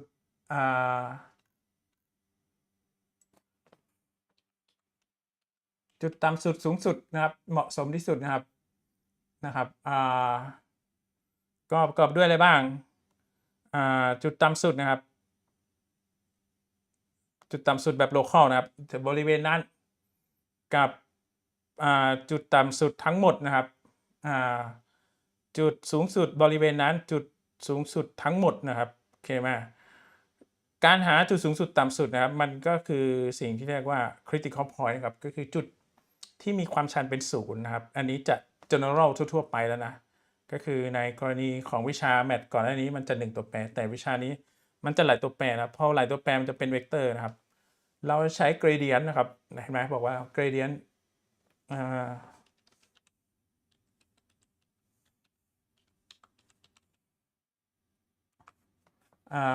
เราใช้ gradient นะครับคุณหา gradient มาแล้วจับ force นะครับจะบังคับให้เท่ากับ0แก้สมการหา x และ y หรือถ้ามี3 ตัวแปรก็หา z ด้วยครับโอเคนะครับจุดที่ได้นั้นจะเป็น critical point หรือ stationary point นะครับแล้วแต่คำเขาจะเรียกแล้วแต่หนังสือจะเรียกนะครับก็คือความหมายก็คือจุดที่มีค่าความชันบนพื้นผิวนั้นเป็น0นะครับบนฟังก์ชันนั้นเป็น0อนุพันธ์เป็น0แล้วทีนี้ critical point stationary point นะครับสามารถแตกออกมาเป็น3 แบบนะครับก็คือเป็นแบบแรก นะครับ local minimum ครับจุดต่ำสุดหรือว่า local maximum แล้วก็กรณีที่3ก็คือเป็น center point จุดเปลี่ยนเว้าหรืออันที่4นะครับก็คือมันไม่ใช่ทั้ง เปลี่ยนเว้าไม่ใช่ทั้งต่ำสุดสูงสุดนะครับเป็นเรียกว่า not local extremum นะครับก็อาจเป็นไปได้นะครับแต่ว่าเบื้องต้นนะครับประการแรกคุณต้องหาให้ได้ก่อนว่าจุดอะไรเป็น critical point หรือว่า stationary point นะเป็นคำเดียวกันนะแต่ว่าหมายถึงสิ่งเดียวกันโอเคยกตัวอย่างเช่น x ยก3อย่างเงี้ยนะครับให้หา stationary point มีไหมก็ดิฟเทียบ x ดิฟเทียบ y ใช่ไหมก็จับเท่ากับ0แล้วจะพบว่าจุด00เป็น critical point นะครับของฟังก์ชันนั้นนะครับโอเคไหมแล้วก็ถ้าเป็นฟังก์ชันเท่ากับ x y ล่ะก็คุณก็จับดิฟเทียบ x ดิฟเทียบ y นะได้มาเท่าไหร่ gradient จับเท่ากับเวกเตอร์0แล้วก็แก้สมการคุณจะพบว่าจุด00นั่นแหละเป็นจุดที่ทำให้อันนี้เป็นจริงครับก็คือ gradient มันลงเป็นเวกเตอร์0นะครับถัดไปนะครับฟังก์ชัน x ยก2 y ยก2บ้างนะครับถามว่า00เป็น stationary point เขาไหมคุณก็ดิฟเทียบ x ดิฟเทียบ y เหมือนเดิมนะครับลองแทน x เป็น0 y เป็น0ก็จะพบว่ามันได้เวกเตอร์0แสดงว่าจุด00ก็เป็น stationary point ของฟังก์ชันนี้นะครับส่วนการดูนะครับว่ามันเป็น local min local max นะครับประการแรกสุดนะครับว่าหรือว่ามันเป็นอันมาหรือมันเป็น not local extremum ก็ตามคุณต้องดู determinant ถ้ามี2ตัวแปรนะครับมันจะมี determinant 2 คูณ 2แบบนี้รู้จัก determinant เนาะดิฟเทียบ x 2 ครั้งนะครับดิฟเทียบ y 2 ครั้งดิฟเทียบ x ดิฟเทียบ y ดิฟเทียบ y เทียบ x ถ้าฟังก์ชันมันสมูทนะครับกล่าวคืออนุพันธ์มันหาได้ทุกออเดอร์2อันนี้จะเท่ากันนะครับโอเคไหม2อันนี้จะเท่ากันนะครับก็ลงมือหานะครับหาปุ๊บเทียบกับตารางนี้มันจะบอกวิธีคุณนะครับในข้อสอบจะให้ตารางนี้มาด้วยนะครับคุณไม่ต้องจำนะกล่าวคือถ้า determinant ออกมามากกว่า0นะครับแล้วก็ตัว diff องค์ประกอบเทียบ x อันดับ2มากกว่า0ด้วยมันจะเป็น local min ถ้า determinant มากกว่า0โดย determinant มากกว่า0แล้วก็อนุพันธ์อันดับ2น้อยกว่า0จะเป็น local max แต่ถ้า determinant น้อยกว่า0นะครับจะเป็น center point ทันทีนะครับจะเป็น center point ทันทีนะครับมันไม่มีจุดสูงสุดใน x y เลยนะครับแล้วก็ถ้าเป็น determinant ออกมาเป็น0ใช่ไหมมันก็ไม่มี extremum นะครับมันเป็น parabolic cylinder เป็นทรงกระบอกที่แบบไม่ใช่ขวดโค้งนะครับเป็นแบบโค้งๆนะครับโอเคไหมเป็นเขาพับกระดาษแล้วเป็นรูปพาราโบลาแล้วก็เป็นยาวเป็นทรงกระบอกโอเคไหม center point ก็จะเป็นอันมามีทั้งต่ำสุดและสูงสุดอยู่ในเนื้อเดียวกันอะแต่มันไม่ใช่ทั้ง local min local max นะมันเป็นการผสมกันแล้ว local min local max อยู่ในอันเดียวกันแต่นี่มันจะเป็นเรียบๆเหมือนกระดาษม้วนๆโค้งๆนะครับโอเคยกตัวอย่างเช่นนะครับฟังก์ชันนี้นะครับให้หา local min local max ประการแรกสุดคุณก็ต้องหาอนุพันธ์อันดับ1ครับหา gradient มันแล้วจับ force เท่ากับ0หาค่า x และ y นะเราก็จะได้จุด stationary point นะครับ stationary point อันนี้ stationary point ออกมาอันนี้หาอันดับ2เลยนี่ stationary point ออกมาเป็น2และ1 2ลบ1นะครับโอเคป่ะมีจุด critical point อันเดียว2ลบ1คุณหาอนุพันธ์อันดับ2แล้วก็ใส่ในdet นะครับแทน2ลบ1ไปปรากฏว่า d มัน det ออกมา3นะครับแล้วก็อนุพันธ์มันออกมา2ใช่ไหมบวกนี้ก็เป็น local min นะครับบวก2อันก็เป็น local min local minimum ครับสำหรับฟังก์ชันถัดไปนะครับฟังก์ชันที่ x y ลบ x ยก3ลบ y ยก2อย่างนี้นะครับก็ gradient ก่อนหา stationary point ปรากฏว่าข้อนี้มันค่อนข้างวุ่นครับเพราะว่า x มี2ค่านะครับมี0และ1/6ก็ไม่เป็นไรมันมี2จุด stationary point มี2จุดก็ไม่เป็นไรเอา0ก่อนครับ0มันออกได้ y 0ก็คือเป็นจุด00 x 1/6ได้ y 1/12ก็จะเป็น00และ1/6 1/12 โอเคก็เทสที่จุด00ก่อนนะครับเดดออกมาเป็น-1 -1ก็เป็นน้อยกว่า0ใช่ไหมก็เป็น saddle point ทันทีไม่ต้องคิดอะไรมากครับแต่1/6 1/12นะครับใส่เดดลงมานะครับคิดเดดออกมาได้1ครับซึ่งมากกว่า0แล้วก็ตัวแรกของเขาออกมาเป็น-1นั่นเป็น local maximum นะครับเป็น local maximum นะครับก็เทียบกับตารางครับคุณเทียบเดดแล้วก็เทียบอนุพันธ์อันดับ2ก้อนแรกก้อน x นะครับอันนี้ทำไปแล้วครับส่วนข้อนี้นะครับรองเท้าไม่ใช่รองเท้าบูทดิข้อนี้นะครับ x ลบ2ยก4ลบ x ลบ2y ยก2นะครับก็เหมือนเดิมนะครับหา first order partial derivative gradient ก่อนจับ gradient เท่ากับ0หาค่า x และ y นะครับ x ได้2 y ได้1อันนี้มี stationary point อันเดียว2กับ1เท่านั้นพอดู2กับ1นะครับก็เทสอันดับ2ใช่ไหมหาอนุพันธ์อันดับ2หาเดดอยู่ไหนเดดอยู่นี่นะครับแทนค่าไป21ออกมาได้เลยครับค่าเดดได้0 0มันก็ not extremal นะครับไม่ใช่จุดสูงสุดต่ำสุดแล้วนะครับถัดไปนะครับโจทย์ถัดไปนะมีหลายโจทย์อันนี้วุ่นอันนี้ยากนะครับก็แน่นอนนะครับหา critical point ก่อนนะครับ critical point หาว่า x y อะไรที่ทำให้อนุพันธ์เป็น0นะจับ gradient เท่ากับเวกเตอร์0นะครับแล้วแก้สมการมาพบว่ามี3อันนะครับก็คือจุด00 unit circle นะครับ x กำลัง2 y 2ทับ1หรือ x กำลัง2เข้าสู่ infinity ก็คือ circle with infinite radius นะครับก็คือวงกลมรัศมีเป็นอนันต์นะครับก็แทนเทส 4.00 นะอนุพันธ์อันดับ2รอไว้นะครับเทส00ออกมาเป็น2200นะจับใส่ในเดด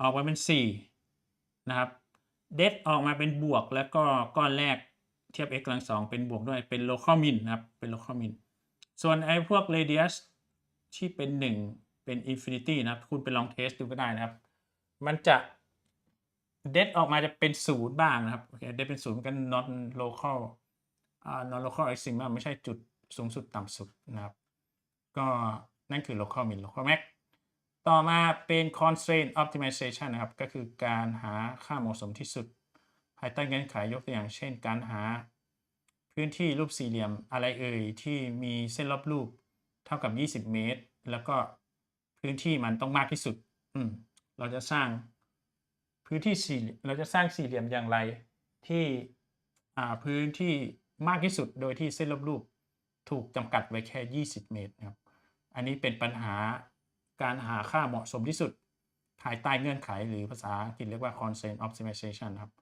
วิธีทำก็ใช้จับ gradient เท่ากับ gradient โดยที่มีlambda นะครับเรียกว่า Lagrange multiplier ขั้นไว้ซีกขวาครับก็วิธีทำอันนี้ก็จะเป็นพื้นที่ก็คือ x คูณกับ y ใช่ไหมพื้นที่สี่เหลี่ยมทั่วไปเส้นรอบรูปก็เดินวนรอบครับก็จะเป็น 2x เดินผ่าน x 2 ครั้งเดินผ่าน y 2 ครั้งก็ 2x บวก 2y 20หรือ x บวก y เท่ากับ10นั่นเองก็เราก็หา gradient ของ f(x,y) ซึ่งเป็นพื้นที่นะครับก็จะได้ y กับ x gradient ของ constraint function อันนี้ g(x,y) มันเท่ากับ x บวก y ก็จะเป็นออกมาเป็น1นะครับจับเท่ากันมีแลมดาขั้นกลางครับคุณก็จะได้แก้สมการ3สมการโดยที่เราใช้เงื่อนไขนี้ด้วยนะว่าเส้นรอบรูปเท่ากับ10นะครับแก้สมการหา x หา y หาแลมดาคุณได้ x เท่ากับ 5y เท่ากับ5นั่นคือเป็นสี่เหลี่ยมจัตุรัสด้านละ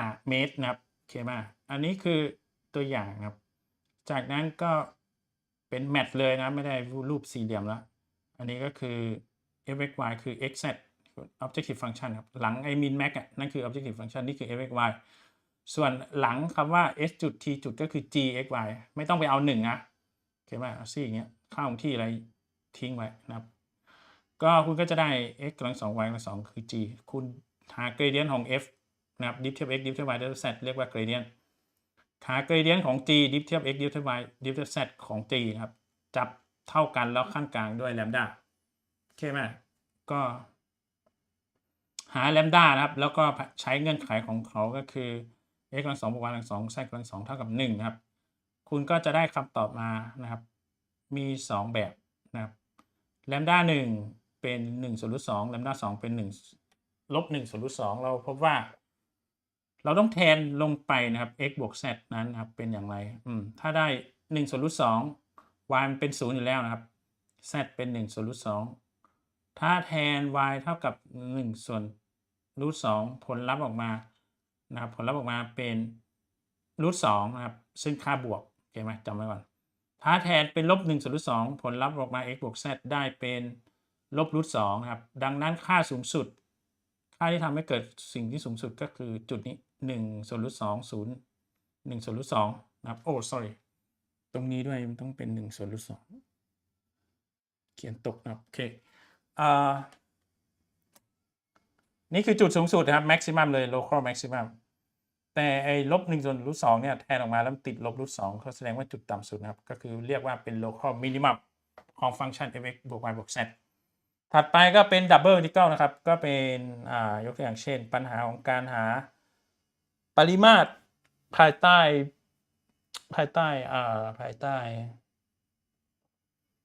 ต้surface หรือระนาบนะครับอันนี้ผมไม่ได้วาดระนาบนะเพราะว่าใช้เวลานะครับ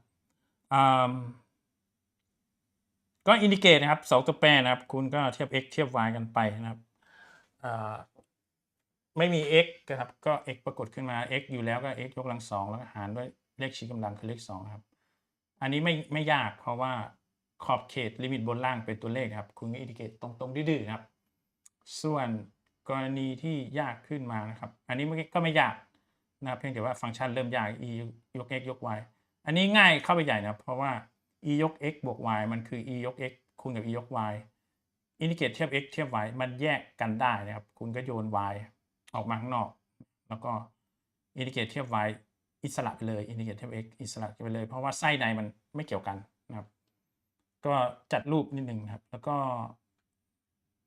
อันนี้จะอินดิเกตฟังก์ชันไซน์แค่นั้นเองก็ใช้เอกลักษณ์ต้นบทนะครับโอเคไหมเอกลักษณ์ต้นบทแล้วก็เปลี่ยนตัวแปรนิดนึง x บวก y นะครับอันนี้ไม่ยากลิมิตเพียงแต่คุณต้องดูให้เป็นนะไซน์พายไซน์ลบพายไซน์0อะไรพวกนี้มันออกเป็น0นะครับอันนี้จะยากขึ้นมานะครับเพราะว่าขอบเขตบนล่างนี้ y ขอบเขตของ y มันชิดมันขึ้นกับตัวแปร x นะครับดังนั้นเราจะอินดิเกต x ก่อนไม่ได้เพราะมันจะติด x ตรงนี้นะครับโอเคไหมห้ามทำอันนี้ผิดนะครับให้อินดิเกต x ก่อนให้อินดิเกต y ก่อนนะครับเพราะว่า y มันขึ้นกับ x เห็นไหมลิมิตยัดดัน dy เข้ามาข้างในแล้วก็ดันไอตัวถั่วงอกนี้เข้ามาข้างในแทนครับก็จะได้เป็นสูตรนี้อินดิเกตเทียบ y ก่อนนะครับมันก็จะติด x ไม่เป็นไรเพราะผลสุดท้ายเราอินดิเกตเทียบ x มันก็จะออกมาเป็นตัวเลขได้นะครับโอเคมาออกมา 6.4 นะครับส่วนอันนี้ก็เหมือนกันนะครับแต่คุณต้องวาดรูปนะหา intercept จุดตัดแกน x แกน y วาดระนาบนะครับแล้วดูว่า x y บนระนาบมันไปอย่างไรนะครับก็ไปลองดูเองหมดเวลาก็เลยไม่สามารถทำให้ได้นะครับแต่ว่าใช้หลักการเดียวกันก็คืออินดิเกตของ y มันจะขึ้นกับ x คุณสลับการอินดิเกตเองนะครับส่วน triple integral นะครับก็คือการอินดิเกต3ชั้นก็ไม่มีอะไรนะครับโอเคไหมถ้าอินดิเกตเทียบ z เทียบ y เทียบ x ให้อินดิเกตตัวแปรที่สุดท้ายโอเคไหมไว้ทีหลังโอเคไหมถ้ามันติด x ติด y อย่างนี้ก็เทียบ z ก่อนถ้ามันติด x ก็ให้อินดิเกตเทียบ y ก่อนนะครับโอเคไหมส่วนตัวสุดท้ายห้ามติดตัวแปรต้องเป็นเลขเท่านั้นโอเคไหมอินดิเกตชั้นนอกสุดต้องเป็นตัวเลขเท่านั้นห้ามติดตัวแปร x y z นะครับถึงจะออกนะครับโอเคไหมวันนี้ก็จบบทที่6ไว้เพียงเท่านี้นะครับreference ก็คือหนังสือหลักของเราซึ่งให้ตั้งแต่ต้นวิชาแล้วนะครับโอเคไหมครับก็บ๊ายบายครับมีคำถามอันใดอีกไหมครับนะครับโอเคครับก็